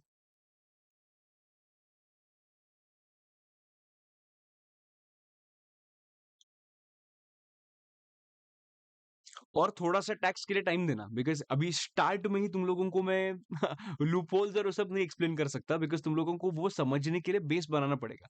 So initially give me 10 days, उसके बाद तुम लोगों को थोड़ा होल्ड आना चालू हो जाएगा ना, then we will have a discussion. मतलब डोंट जज this subject very quickly, okay? Because मुझे ना तुम लोगों का अच्छा खासा बेस बनाना है, और वो बेस बनाने के लिए टाइम देना पड़ेगा। तो एक बार टाइम बन गया ना, बेस अच्छा बन गया ना, तुम लोग मतलब बहुत मजा आएगा तुम लोगों को पूरे सब्जेक्ट में।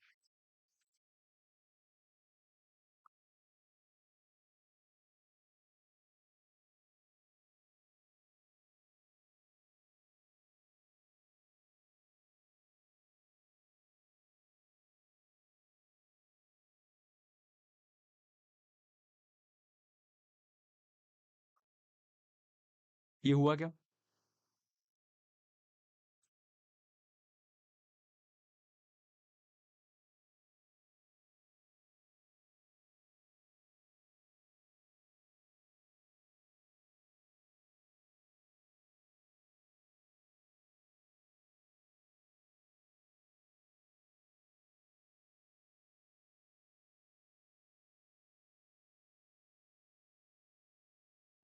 सो मैं क्या करूंगा, एक 2 मिनट के लिए ये फुल स्क्रीन कर रहा हूं मैं। आईएफओएस मतलब इनकम फ्रॉम अदर सोर्सेस, इधर लिखा है ना, income from other sources. Full screen करूंगा।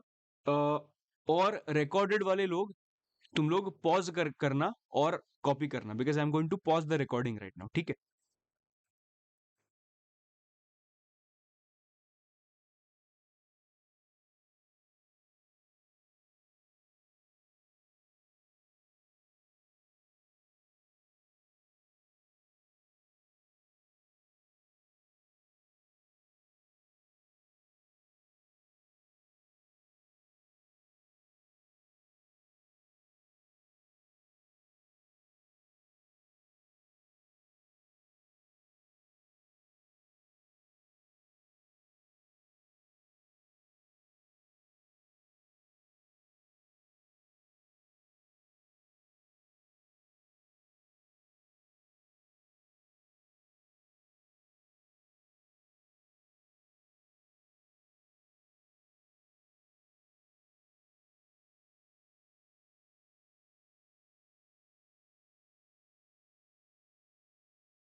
Okay perfect.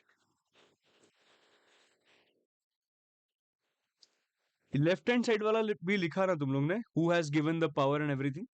Constitution of India, 246, union list, state list, concurrent list. I hope तुम लोगों ने लिखा होगा। ओके, एक छोटा सा पार्ट करते हैं। देखो, अभी स्टार्ट करते हैं सेक्शन नंबर 1 से, मतलब इनकम टैक्स एक्ट के सेक्शन नंबर 1 से वी विल स्टार्ट नाउ, ठीक है। सेक्शन नंबर 1 में क्या लिखा है? सेक्शन नंबर 1 में लिखा है short title, extent and commencement.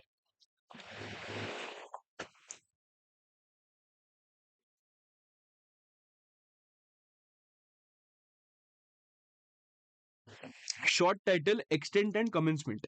Now short title क्या होता है? नाउ शॉर्ट टाइटल तुम लोग ने लॉ अगर चालू किया होगा तो लॉ में ये चीज, अच्छा अभी तक तो नहीं समझोगे बट तुम लोगों को समझेगा। शॉर्ट टाइटल मतलब उस वो पर्टिकुलर एक्ट को हम लोग किस नाम से बुलाते हैं, किस नाम से संबोधित संबोधित संबोधित करते हैं, इसको बोलते हैं शॉर्ट टाइटल। शॉर्ट टाइटल मतलब अपने केस में अगर इनकम टैक्स एक्ट का बात किया तो short title is income tax act 1961। Income tax act 1961। Now इसके लिए I will give you some 5 options. Okay, तुम एक क्विज खेलेंगे और वो क्विज के अंदर मुझे बताओ तुम लोगों को क्या लगता है कैसे लिखना चाहिए हम लोग ने इनकम टैक्स एक्ट, ठीक है।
अकॉर्डिंग टू यू हम लोग ने इनकम टैक्स एक्ट कैसे लिखना चाहिए?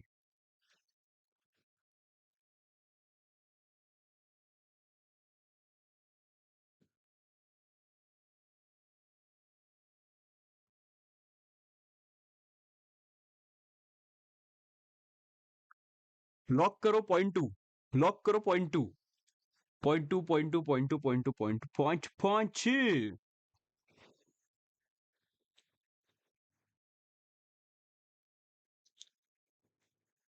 Okay, everybody is saying point number 2। कैसे? Point number 2 is income tax act 1961। ये तुम्हारा आंसर गलत है, ये तुम्हारा आंसर गलत है। तुम्हारा एक्चुअल आंसर मालूम है क्या है? द इनकम टैक्स एक्ट 1961, ये ऐसे लिखना है, इनकम के बाद एक हाइफन डैश, उसके बाद टी जो है ना, T is not capital, it is small, और उसके बाद एक्ट 1961। बहुत छोटी छोटी चीज है, बहुत छोटी छोटी चीजें हम लोगों को सबसे पहले ही समझनी है। उसके बाद हम लोग जब ये एडवांस लेवल पे जाएंगे ना, ऐसा नहीं होना चाहिए बेसिक्स हम लोगों को मालूम नहीं है। दैट्स वाई ये सब 2-3 फर्स्ट के चैप्टर में इंट्रोडक्शन के टाइम पे समझा देता हूं मैं। Income tax act 1961, act sorry T जो है वो टी हमेशा स्मॉल होगा, इनकम के बाद क्या होगा? डैश होगा। Right understanding? If you right this, write like this, it will give a very good impression on the examiner. So the income tax act 1961 का अगर बात किया तो शॉर्ट टाइटल क्या है? वही छे, वही वही वही, the income tax act 1961। अभी गलती से भी तुम लोग एक्ट ऐसा नहीं लिखोगे, हमेशा it has to be act. Sir क्यों नहीं? एक्ट मतलब क्या? ये जो ए कैपिटल है ना, ये एक्ट हुआ, ये हो गया एक्टिंग। तो ये एक्ट का मतलब ये स्मॉल ए है, ये एक्ट का मतलब लॉ का एक्ट है, तो ये हम लोगों को हमेशा कैपिटल ए में लिखना है। अंडरस्टैंडिंग दिमाग में रहेगा, गलती से भी गलती मत करना। यूल से कि सर इतना क्या फर्क, बहुत फर्क पड़ता है। ये एक्ट मतलब करके दिखाया तुम लोगों को अभी, और ये एक्ट मतलब हम लोग मैं सिखा रहा हूँ वो। करेक्ट। तो ये कभी भी एक्ट स्मॉल मत निकलना, it will give a negative impression on you, इसकी वजह से, ठीक है। एक्सटेंट, तुम लोगों को क्या लगता है इनकम टैक्स एक्ट किधर किधर इंडिया में एप्लीकेबल होता है? एक्सटेंट मतलब कितना कितना किसको किसको एप्लीकेबल होता है, मैं बताऊं, होल ऑफ इंडिया, सबके लिए एप्लीकेबल होता है।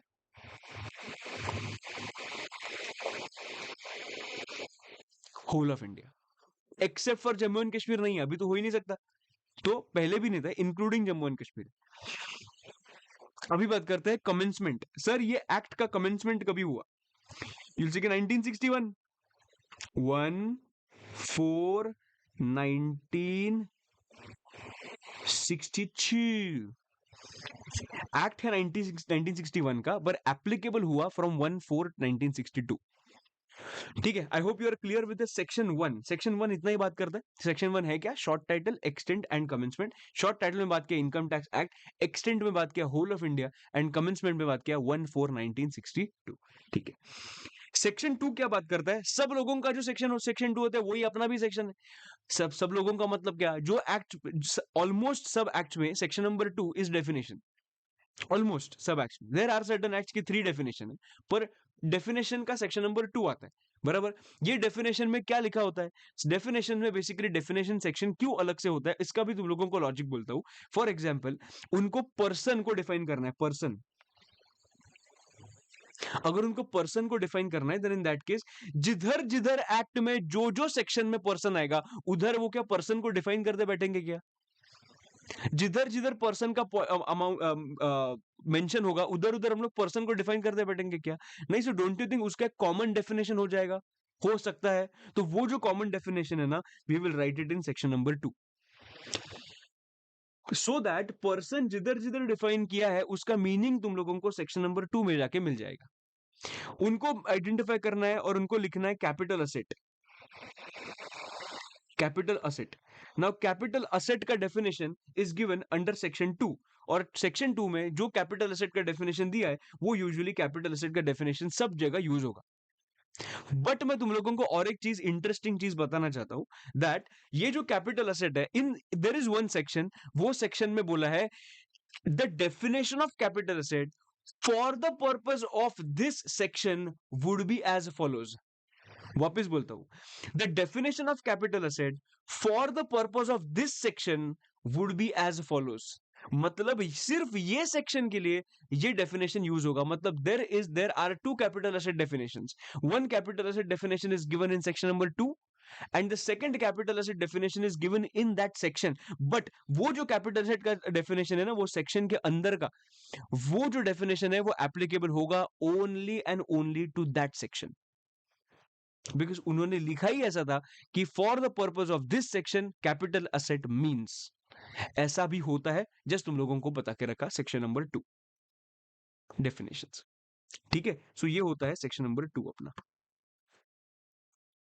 Main part of discussion is section number 3।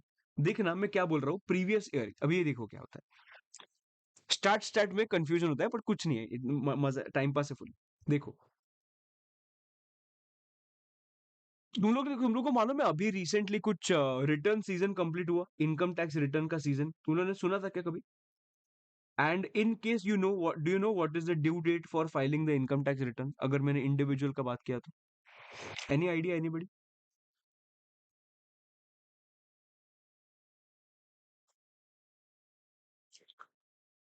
अभी सोशल मीडिया पे देखते हैं ना कि इसके पहले तुम लोगों को रिटर्न भरना पड़ेगा, रिटर्न भरना है। Okay.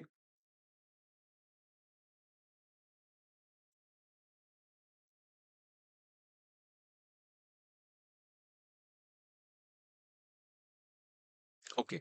31 of July, 31 of July, 31 of July, amazing, impressed. देखो, मैं इधर बात करता हूं फाइनेंशियल ईयर 23-24 का। It will start from which day?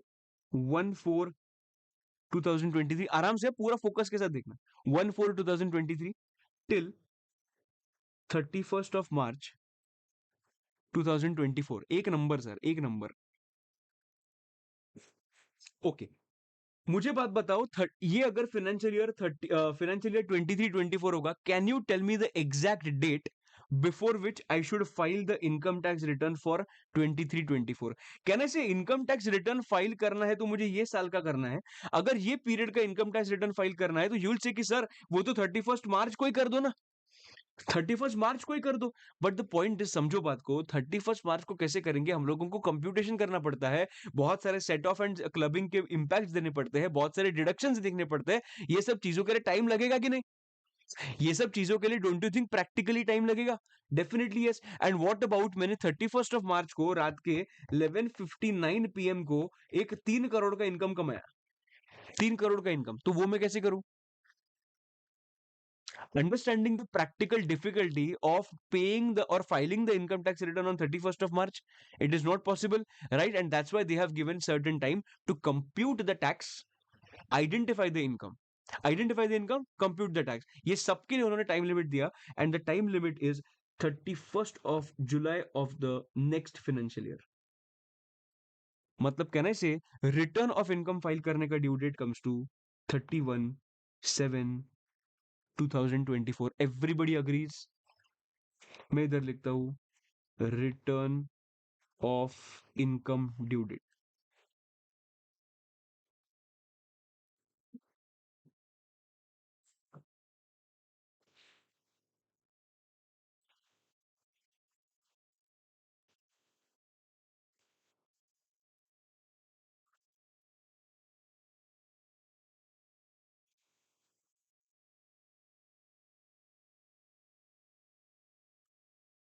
अच्छा, ये है फाइनेंशियल ईयर 23-24।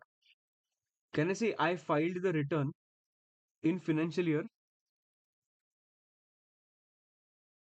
24-25। ठीक है, ओके। नाउ वो कभी फाइल किया? फाइनेंशियल ईयर एंड होने के बाद उसका जो नेक्स्ट फाइनेंशियल ईयर है, उसके नेक्स्ट फाइनेंशियल ईयर के 31 जुलाई के पहले आई filed the return of income, और उसके पहले मैंने सब इनकम सब पे किया।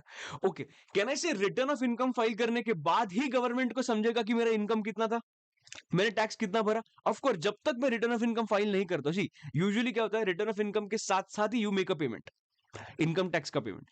सो कहने से ये दिन तक तो गवर्नमेंट को कुछ आइडिया नहीं है, रिटर्न ऑफ इनकम समझ लास्ट डे पे ही फाइल किया 31 जुलाई को, ये डेट तक गवर्नमेंट को कुछ आइडिया नहीं मेरे इनकम का, गवर्नमेंट को कुछ आइडिया नहीं मेरे टैक्स लाइबिलिटी का। कहने से इसके बाद ही will be able to identify जो मैंने रिटर्न फाइल किया है वो बराबर किया है या नहीं किया है, जो मैंने रिटर्न में इनकम दिखाया है वो बराबर दिखाया है या नहीं दिखाया है। सो 31 जुलाई के बाद ही department will be able to identify this. Perfect है। For which year? For this year. So can I say that, please समझना एक बात, can I say that I am identifying the income for this year for which I am filing the return of income in this year? Can I say assessment भी यही financial year में होगा everybody?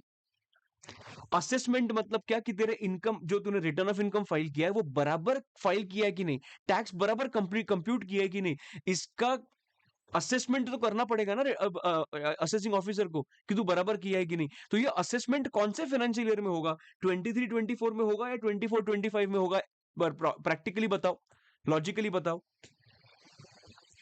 वो assessment 24-25 में होगा या 23-24 में होगा?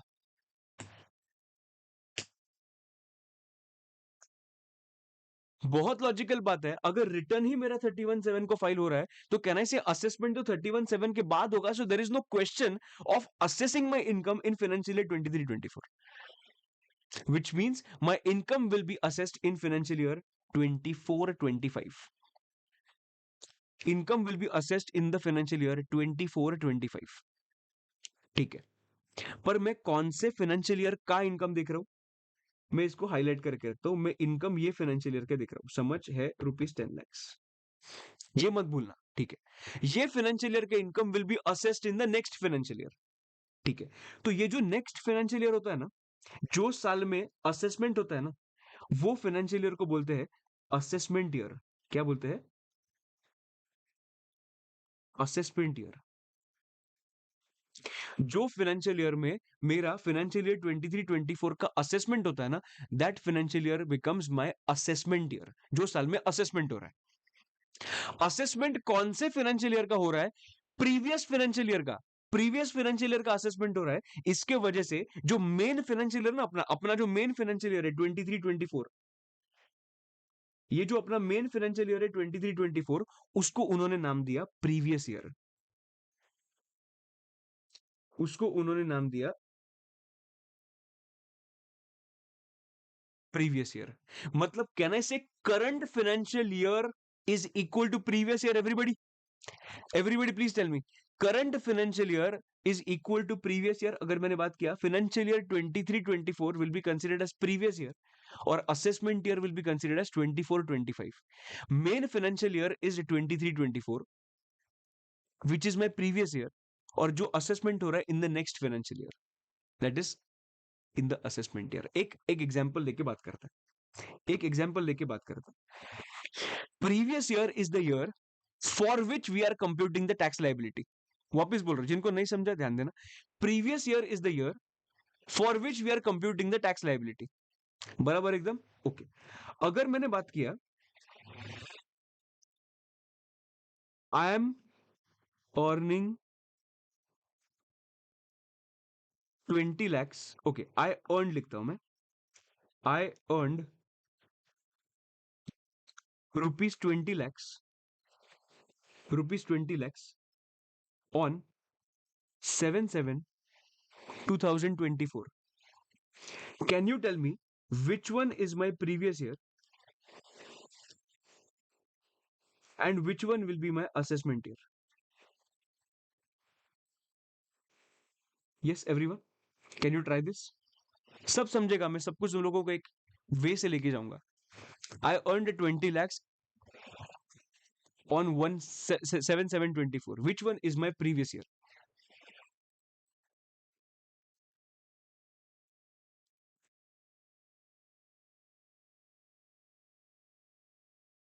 प्रीवियस ईयर ये सिर्फ नाम है। सी प्रीवियस ईयर मतलब पिछला साल ऐसा नहीं है। प्रीवियस ईयर मतलब करंट ईयर, मतलब समझो, समझ रहे टैक्स में कैसा सीन है। करंट ईयर मतलब प्रीवियस ईयर। सर क्या बोल रहे हो? करंट ईयर मतलब प्रीवियस ईयर। हाँ, इन tax current year is previous year. Previous year बोलने के पीछे रीजन इज वो प्रीवियस ईयर असेसमेंट ईयर का प्रीवियस ईयर, इसके वजह से वो प्रीवियस ईयर है। बट कभी भी याद रखना, जब भी हम लोग प्रीवियस ईयर का बात करेंगे, we are talking about current year. So previous year in this case is going to be considered as 24-25, and assessment year will be considered as जो साल में उसका assessment होगा वो कभी होगा next year में, that is 25-26। कभी भी याद रखना, whenever they will say that assessment year 25-26, मुझे बताओ, are we identifying income for 25-26? Please tell me in the chat right now. Whenever they will say assessment year 25-26, we are identifying the income for which year? Whenever they will say assessment year 25-26, we are identifying the income for which year? Which financial year बताओ चाहिए तो।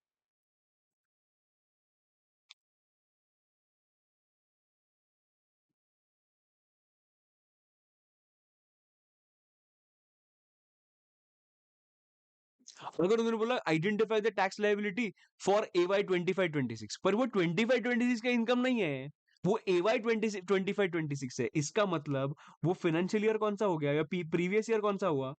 24-25। Understanding? अगर मैंने बात किया कि previous year 25-26 है, I am computing tax liability for which year? मैं तुम लोगों को ऐसे ना ये बना के, 1 मिनट रुको, सिर्फ 1 मिनट रुको, सिर्फ मैं तुम लोगों को एक मस्त बना के देता हूँ, और अच्छे से समझेगा तुम लोग।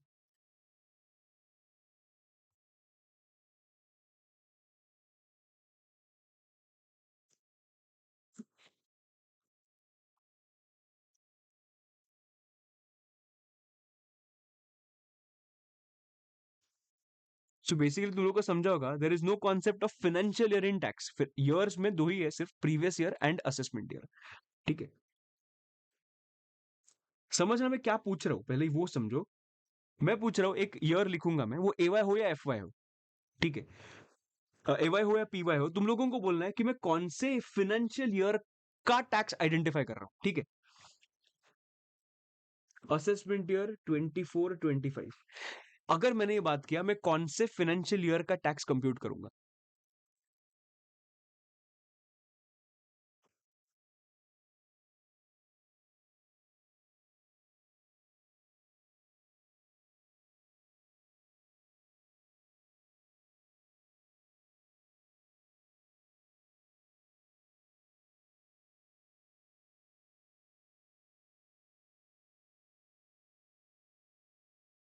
Perfect, I will identify for financial year 23-24, absolutely right.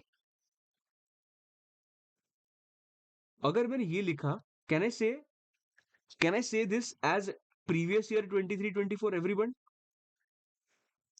Can I say it like previous year 23-24, अगर मैंने ऐसे लिखा तो।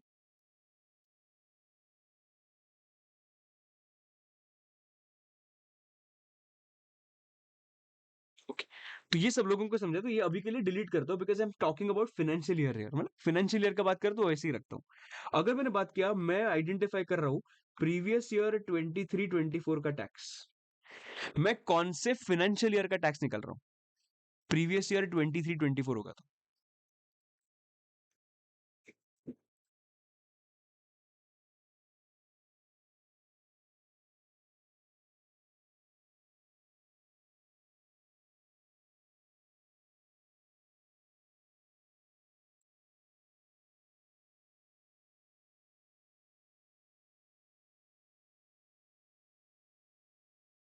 कौन से फाइनेंशियल ईयर का टैक्स निकल रहा हूँ, वो तो 23-24 का निकल रहा हूँ। 24-25 कैसे आएगा, इसमें तो 23-24 ही आएगा। प्रीवियस ईयर 23-24 मतलब वही फाइनेंशियल ईयर का मैं टैक्स निकाल रहा हूँ ना। Can I say here the answer is going to be financial year 23-24, बराबर। असेसमेंट ईयर, मैं वापस इधर लिखता हूँ, असेसमेंट ईयर 25-26 निकाल रहा हूँ, तो कौन से साल का मैं टैक्स निकाल रहा हूँ, मैं टैक्स निकाल रहा हूँ फाइनेंशियल ईयर 24-25 का। अगर मैं बोल रहा हूँ कि प्रीवियस ईयर 21-22 है, प्रीवियस ईयर मतलब क्या, करंट ईयर, प्रीवियस ईयर मतलब क्या, करंट ईयर, अगर प्रीवियस ईयर करंट ईयर है मतलब कहने से वही साल का मैं टैक्स निकाल रहा हूँ, तो उसका फाइनेंशियल ईयर क्या होगा, 21-22। सब लोगों को समझा ये पार्ट, क्या तुम लोगों को और थोड़ा एग्जांपल्स दूं। So basically whenever we will say current year,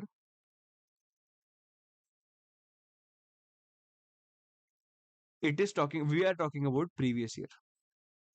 बहुत फनी है, बट ठीक है। करंट ईयर मतलब प्रीवियस ईयर, और previous year is just a name, previous year is just a name.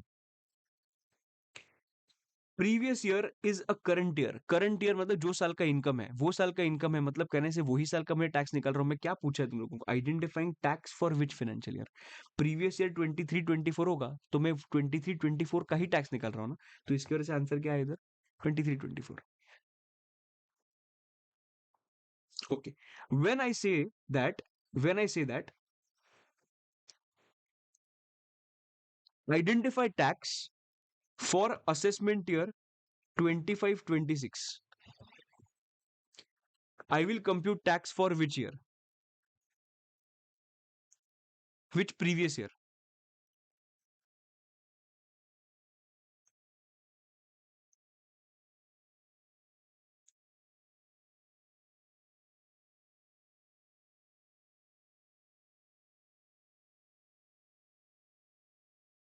Perfect.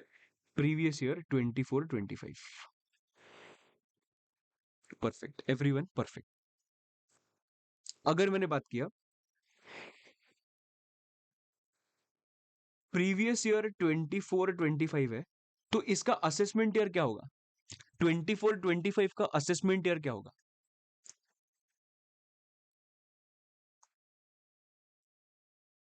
Okay, 24-25 का असेसमेंट ईयर कहना है say it is going to be 25-26। Assessment year बोल रहा हूँ मैं, असेसमेंट ईयर। प्रीवियस ईयर 24-25 होगा तो उसका असेसमेंट ईयर क्या होगा? 25-26 होगा। ठीक है। अगर मैंने बात किया प्रीवियस ईयर 2021, उसका असेसमेंट ईयर क्या होगा?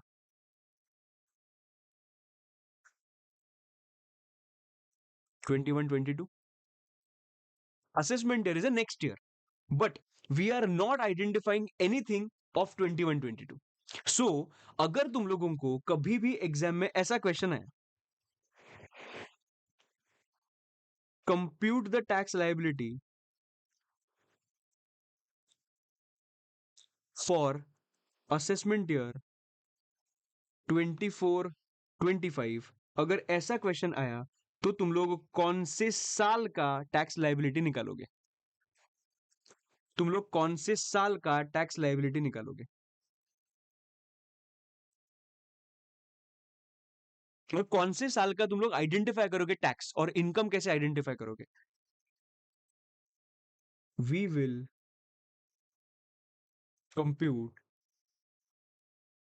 the income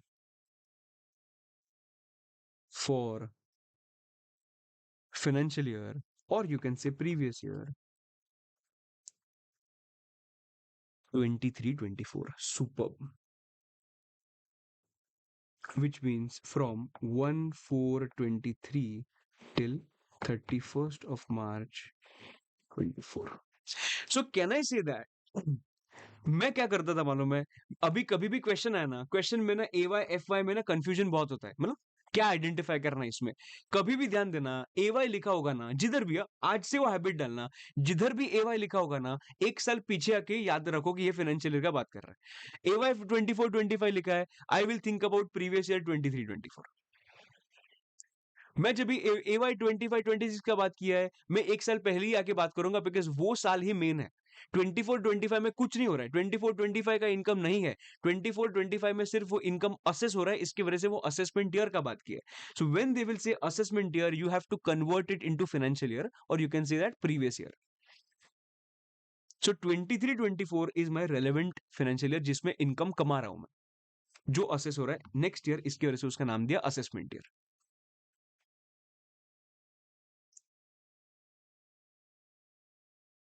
It is one and the same. So when I say previous year 23-24 and assessment year 24-25, can I say both are the same?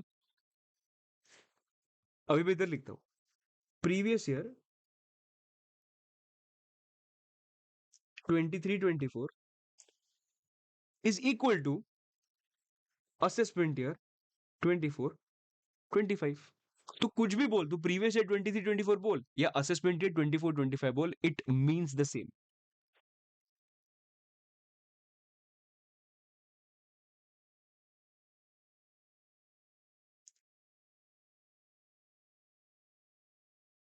मैं तुम लोगों को एक प्रैक्टिकल क्वेश्चन पूछूं, प्रैक्टिकल क्वेश्चन पूछूं।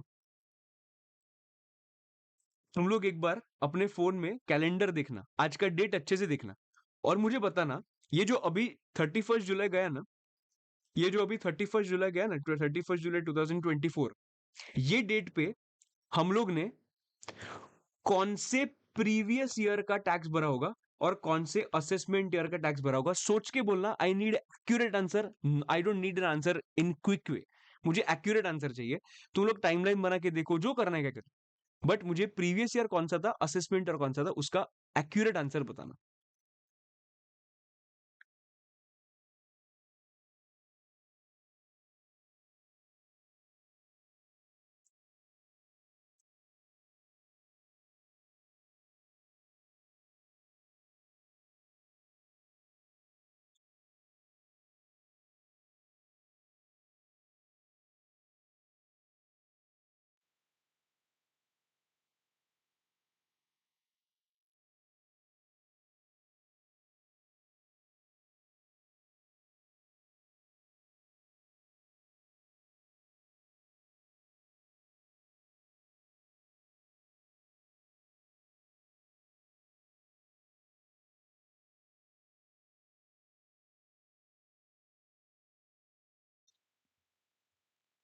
सो कैन आई से perfect, everybody is right.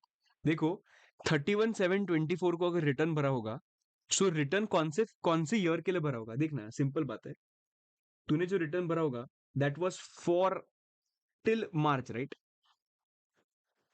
Till March भरा होगा, 31 ऑफ मार्च, वो कितना 24 होगा, 1/4 क्या होगा 23 होगा। सो ये ईयर का मैं रिटर्न भर रहा हूँ। तो ये ईयर कौन सा है? फाइनेंशियल ईयर 23-24 बोल, या प्रीवियस ईयर 23-24 बोल, या करंट ईयर 23-24 बोल, it is one and the same. So मैं बोलता हूँ प्रीवियस ईयर 23-24। असेसमेंट ईयर कौन सा होगा, उसका नेक्स्ट असेसमेंट ईयर में वो असेस होगा, इसके वजह से नेक्स्ट ईयर 24-25। सब लोगों का करेक्ट आया आंसर? सब लोगों का करेक्ट आया आंसर एवरीबडी?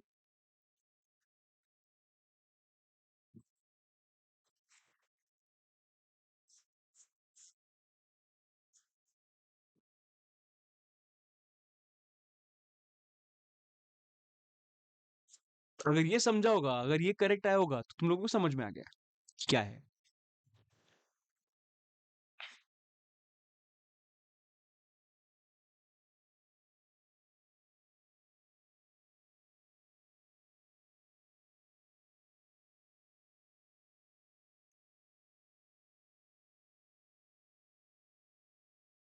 बेस्ट है। हो गया तो फिर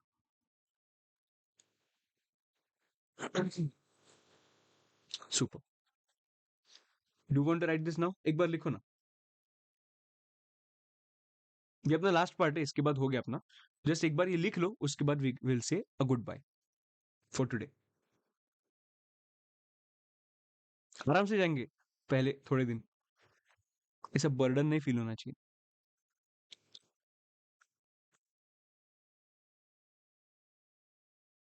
फटाफट लिखना सिर्फ। क्या गलत है भाई?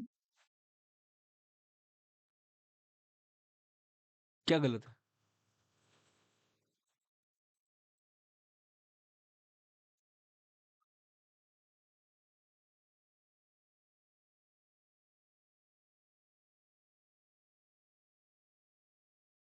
करेक्ट तो है।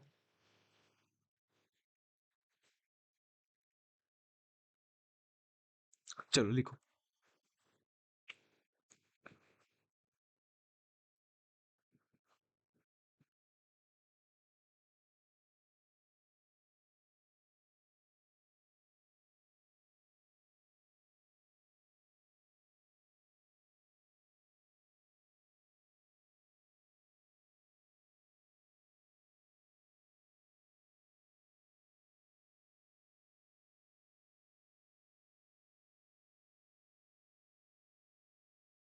पिछला साल प्रीवियस ईयर 23-24 एंड AY 23-24, मतलब समझा नहीं है पार्ट।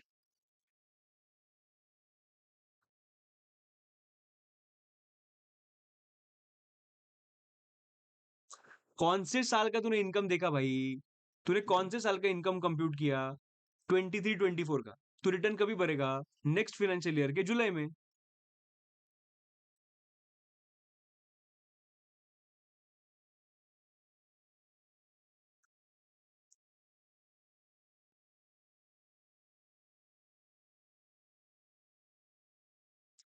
प्रो वो तो कंफ्यूज मत कर, मेरे हिसाब से तो कुछ दूसरे का कुछ लेक्चर देख के आया है मेरे हिसाब से। वो अभी तक मैंने डिस्कस किया नहीं है।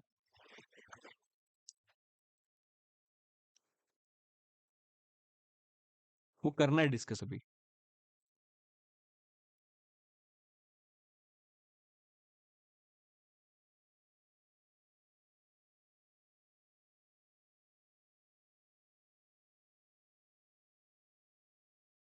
सो ऐप में ही मैं ना डाउट का एक सेशन बनाने वाला हूँ मैं, सेक्शन। तो डाउट का उधर ही पूछ लेना। टेलीग्राम पे मत पूछना, बिकॉज टेलीग्राम पे ना इतने सारे मैसेजेस होते हैं ना, और इतना मतलब बहुत होता है, मतलब मोर देन 100 to 200 मैसेजेस है देर। और वो क्या कौन कैसे पूछ रहा है वो समझता ही नहीं है, तो इसकी वजह से I am making a feature on the portal only. Portal पे तुम लोग डाउट्स पूछ सकते हो, फोटो भेज सकते हो, जो कर सकते हो।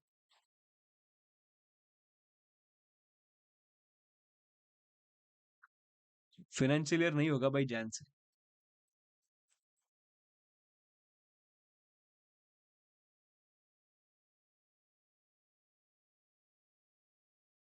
जैन से होता तो अच्छा होता। वही है ना, जो हम लोगों को चाहिए वो नहीं होता है।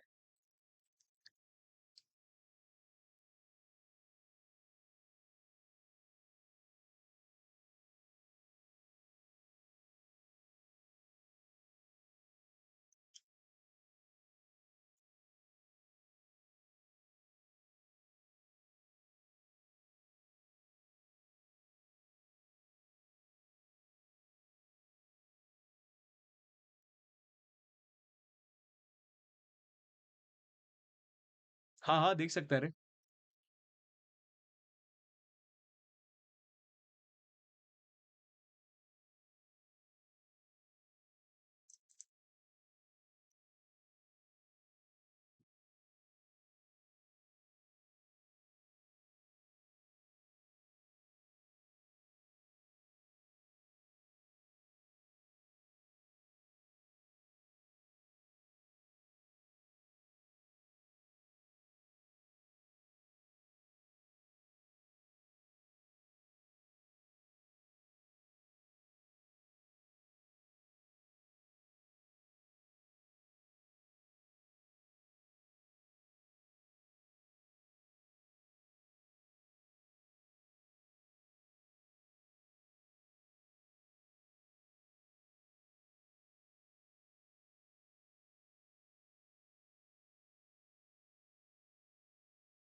बताऊंगा, स्टोरी बताऊंगा।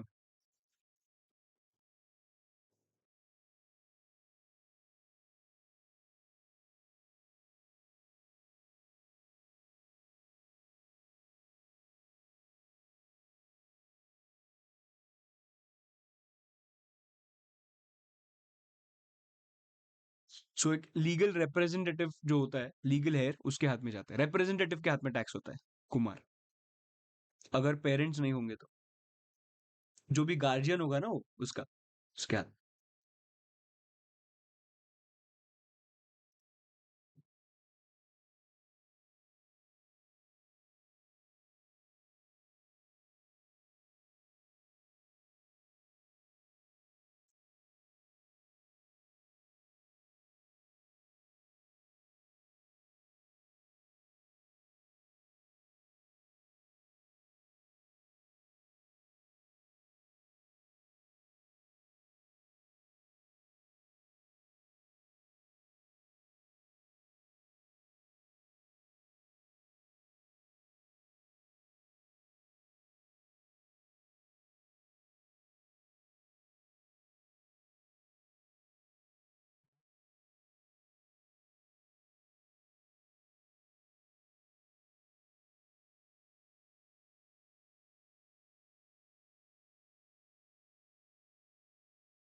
ओके बॉयज एंड गर्ल्स, सो हम लोग आज के लिए इतना ही रुकेंगे। पर हम लोग ने आज क्या किया वो एक बार छोटा सा will take a quick recap, and then हम लोग आगे बढ़ते हैं। मतलब आज के लिए इतने ही रखते हैं। सबसे पहले we had seen total income and tax computation का पूरा फॉर्मेट। फॉर्मेट में लिखा 5 हेड्स ऑफ इनकम्स ऐड किया, उसके बाद मुझे समझा कि एक ग्रॉस टोटल इनकम करके फिगर आएगा। उसके बाद मैं माइनस करूंगा डिडक्शंस, 3 डिडक्शंस माइनस करूंगा, आई will get one amount of net total income, और वो नेट टोटल इनकम पे हम लोग टैक्स कंप्यूट करेंगे। बराबर। सबका हम लोग ने चार्जिंग सेक्शन देखा, सब लोग मेरे पास रिपीट, सब लोग मेरे साथ रिपीट करना। Charging section for salary is section number 15. House property is 22. PGBP, profits and gains from business or profession. In that case, it is section number 28. Capital gains, it is 45. And IFOS, matlab income from other sources, it is going to be section number 56. Right. अगर मैंने बात किया कौन से sections आते हैं, तो section number 15 to 17 comes under salary, house property 22 to 27, PGBP आता है 28 टू 44, कैपिटल गेन्स आता है 45 टू 55, एंड आईएफओएस आता है 56 टू 58। ठीक है, तुम लोग ने ये चीज लिख दिया। उसके बाद हम लोग ने देखा था कि किसने पावर दिया, क्या दिया, ये छोटा छोटा बात था, एग्रीकल्चरल इनकम पे टैक्स नहीं लगता। Then the most important part which we discuss today, that is the flow of each and every chapter, कि ये फ्लो क्यों आया, इधर से क्यों हम लोग ने स्टार्ट किया, हम लोग इधर से क्यों स्टार्ट करने वाला, ये सब कुछ हम लोग ने एक पूरा तुम लोगों को फ्लो बना के मैंने एक्सप्लेन किया, और बोला कि ये जो प्रैक्टिकल चीज है ना, इसका हम लोगों को रिलेटेड चैप्टर पढ़ना है, सो दैट तुम लोगों को समझेगा। जो पढ़ रहे हैं ना, हम लोग से बुकिश नॉलेज नहीं ले रहे, हम लोग प्रैक्टिकली क्यों यूज होगा ना, ये पढ़ रहे हैं। ठीक है, उसके बाद हम लोग ने देखा कि section 1 talks about short title, extent, commencement. Section number 2 talks about definition. Section number 3 talks about previous year. Previous year के अंदर हम लोग ने 2 साल देखे, मतलब करंट ईयर जो होता है उसको करंट ईयर बोलो, उसको हम लोग प्रीवियस ईयर बोलो, या तुम लोग फाइनेंशियल ईयर बोलो, यूजुअली ऐसे बोलते हैं। तो इन दैट केस तीनों सेम ही मतलब है current year. Current year is equal to previous year in tax, right, correct. और उसका नेक्स्ट फाइनेंशियल ईयर जो होता है उसको बोलते हैं हम असेसमेंट ईयर, बराबर। जो अपूर्व का पॉइंट था कि एक जो एक एक से पॉइंट एक्सप्लेन करता हूं अपूर्व के लिए, कि जो बोल रहा था ना फाइनेंशियल ईयर दोनों होते हैं क्या। देखो ना, मैं तुम लोगों को बताऊं, ये जो फाइनेंशियल ईयर है समझ 24-25, एक फाइनेंशियल ईयर हमेशा डुअल रोल प्ले करता है, एक फाइनेंशियल ईयर हमेशा डुअल रोल प्ले करता है ना। कौन सा डुअल रोल रहता है, प्रीवियस ईयर का, मतलब 24-25 can be previous year as well as assessment year. Financial year 24-25 can be previous year 24-25, बराबर। और असेसमेंट ईयर 24-25। बट अगर असेसमेंट ईयर 24-25 होगा तो कैन आई से दैट वो उसका प्रीवियस ईयर कौन सा होगा, उसका प्रीवियस ईयर होगा 23-20। मैं ऐसे नहीं बोल रहा एक ही साल का, मैं बोल रहा 24-25 दो रोल प्ले करता है। It can be previous year 24-25 and it can be assessment at 24-25. There is no rocket science in this, but I'm just telling you कि दोनों रोल प्ले करता है। वो एक साल का प्रीवियस ईयर होगा, एक साल का असेसमेंट ईयर होगा। तो वो उन्होंने इसमें बात किया। सब लोग को समझा ना क्या ये। तो ये एक जेनरिक बात थी, वो जेनरिक बात तुम लोगों को मैंने बता दी कि एक फाइनेंशियल ईयर दोनों रोल प्ले करता है, एक साल का 24-25 का प्रीवियस ईयर, दूसरा साल का असेसमेंट ईयर। ठीक है, उसके बाद हम लोग ने आगे कुछ भी नहीं देखा था, हम लोग ने थोड़ा सा प्रैक्टिस किया था कि आज अगर प्रीवियस ईयर 24-25 है, आज का साल 24-25 है, तो नेक्स्ट ईयर क्या होगा, असेसमेंट ईयर होगा। ये हम लोग ने बात किया। एंड सेक्शन 4 जो है वो सेक्शन 4 हम लोग कल से देखेंगे, और कल के बाद कल से थोड़ा सा हम लोग बेसिक से स्टार्ट करेंगे, टैक्स रेट्स देखेंगे, ये थोड़ा देखेंगे। मैं तुम लोगों को बोला ना, ये पूरा टैक्स को जज करने के लिए 10 दिन देना मुझे, 10 days। तब तक थोड़ा मुझे बेस बनाने दो, then we will go ahead with some advance level, and I will also tell you कि और क्या क्या इसमें चीजें हो सकती है, लूपहोल्स हो सकते हैं, लीगली सब कुछ लीगली। जब रिकॉर्डिंग चालू होगा तभी तभी बाद में रिकॉर्डिंग तो ऐसा, तो इसके लिए लाइव आना इंपॉर्टेंट है दोस्त, रिकॉर्डेड वालों को ऐसा कुछ नहीं मिलने वाला है। करेक्ट, ठीक है, चलो चलो, आज के लिए इतना ही दोस्तों। Thank you very much for attending live. ऐसे ही लाइव आते रहना, रोज के रोज लाइव आना, मेरे साथ आना और मेरे साथ टैक्स कंप्लीट करना। एज सच 2 दिन एज सच कुछ होमवर्क नहीं है, जस्ट आज जो हम लोग ने लिखा है, पढ़ा है, वो प्लीज एक बार कल पढ़ के आना, सो दैट तुम लोगों का क्यूमुलेटिव रिविजन हो जाएगा। राइट, आई होप दैट तुम लोगों को ये सेशन अच्छा लगा होगा, जो भी तुम लोगों ने सीखा, कुछ नया सीखा होगा और नया कुछ समझा होगा। If yes, I am very glad that these lectures are helping you। And ये भी वीडियो मैं मेरे यूट्यूब पे डालूंगा, अगर आपको अच्छा लगा होगा तो प्लीज एक बार कमेंट करके बताना, सो दैट मेरे लिए बहुत हेल्पफुल होता है आपका एक कमेंट, बिकॉज आपके रिव्यूज पे लोग वो वीडियो देखते हैं और बैच भी खरीदते हैं। राइट, ठीक है, चलो, that's it for today. Thank you very much. I will see you tomorrow at 11:30 AM। Till then, bye bye, see you and take care, bye bye.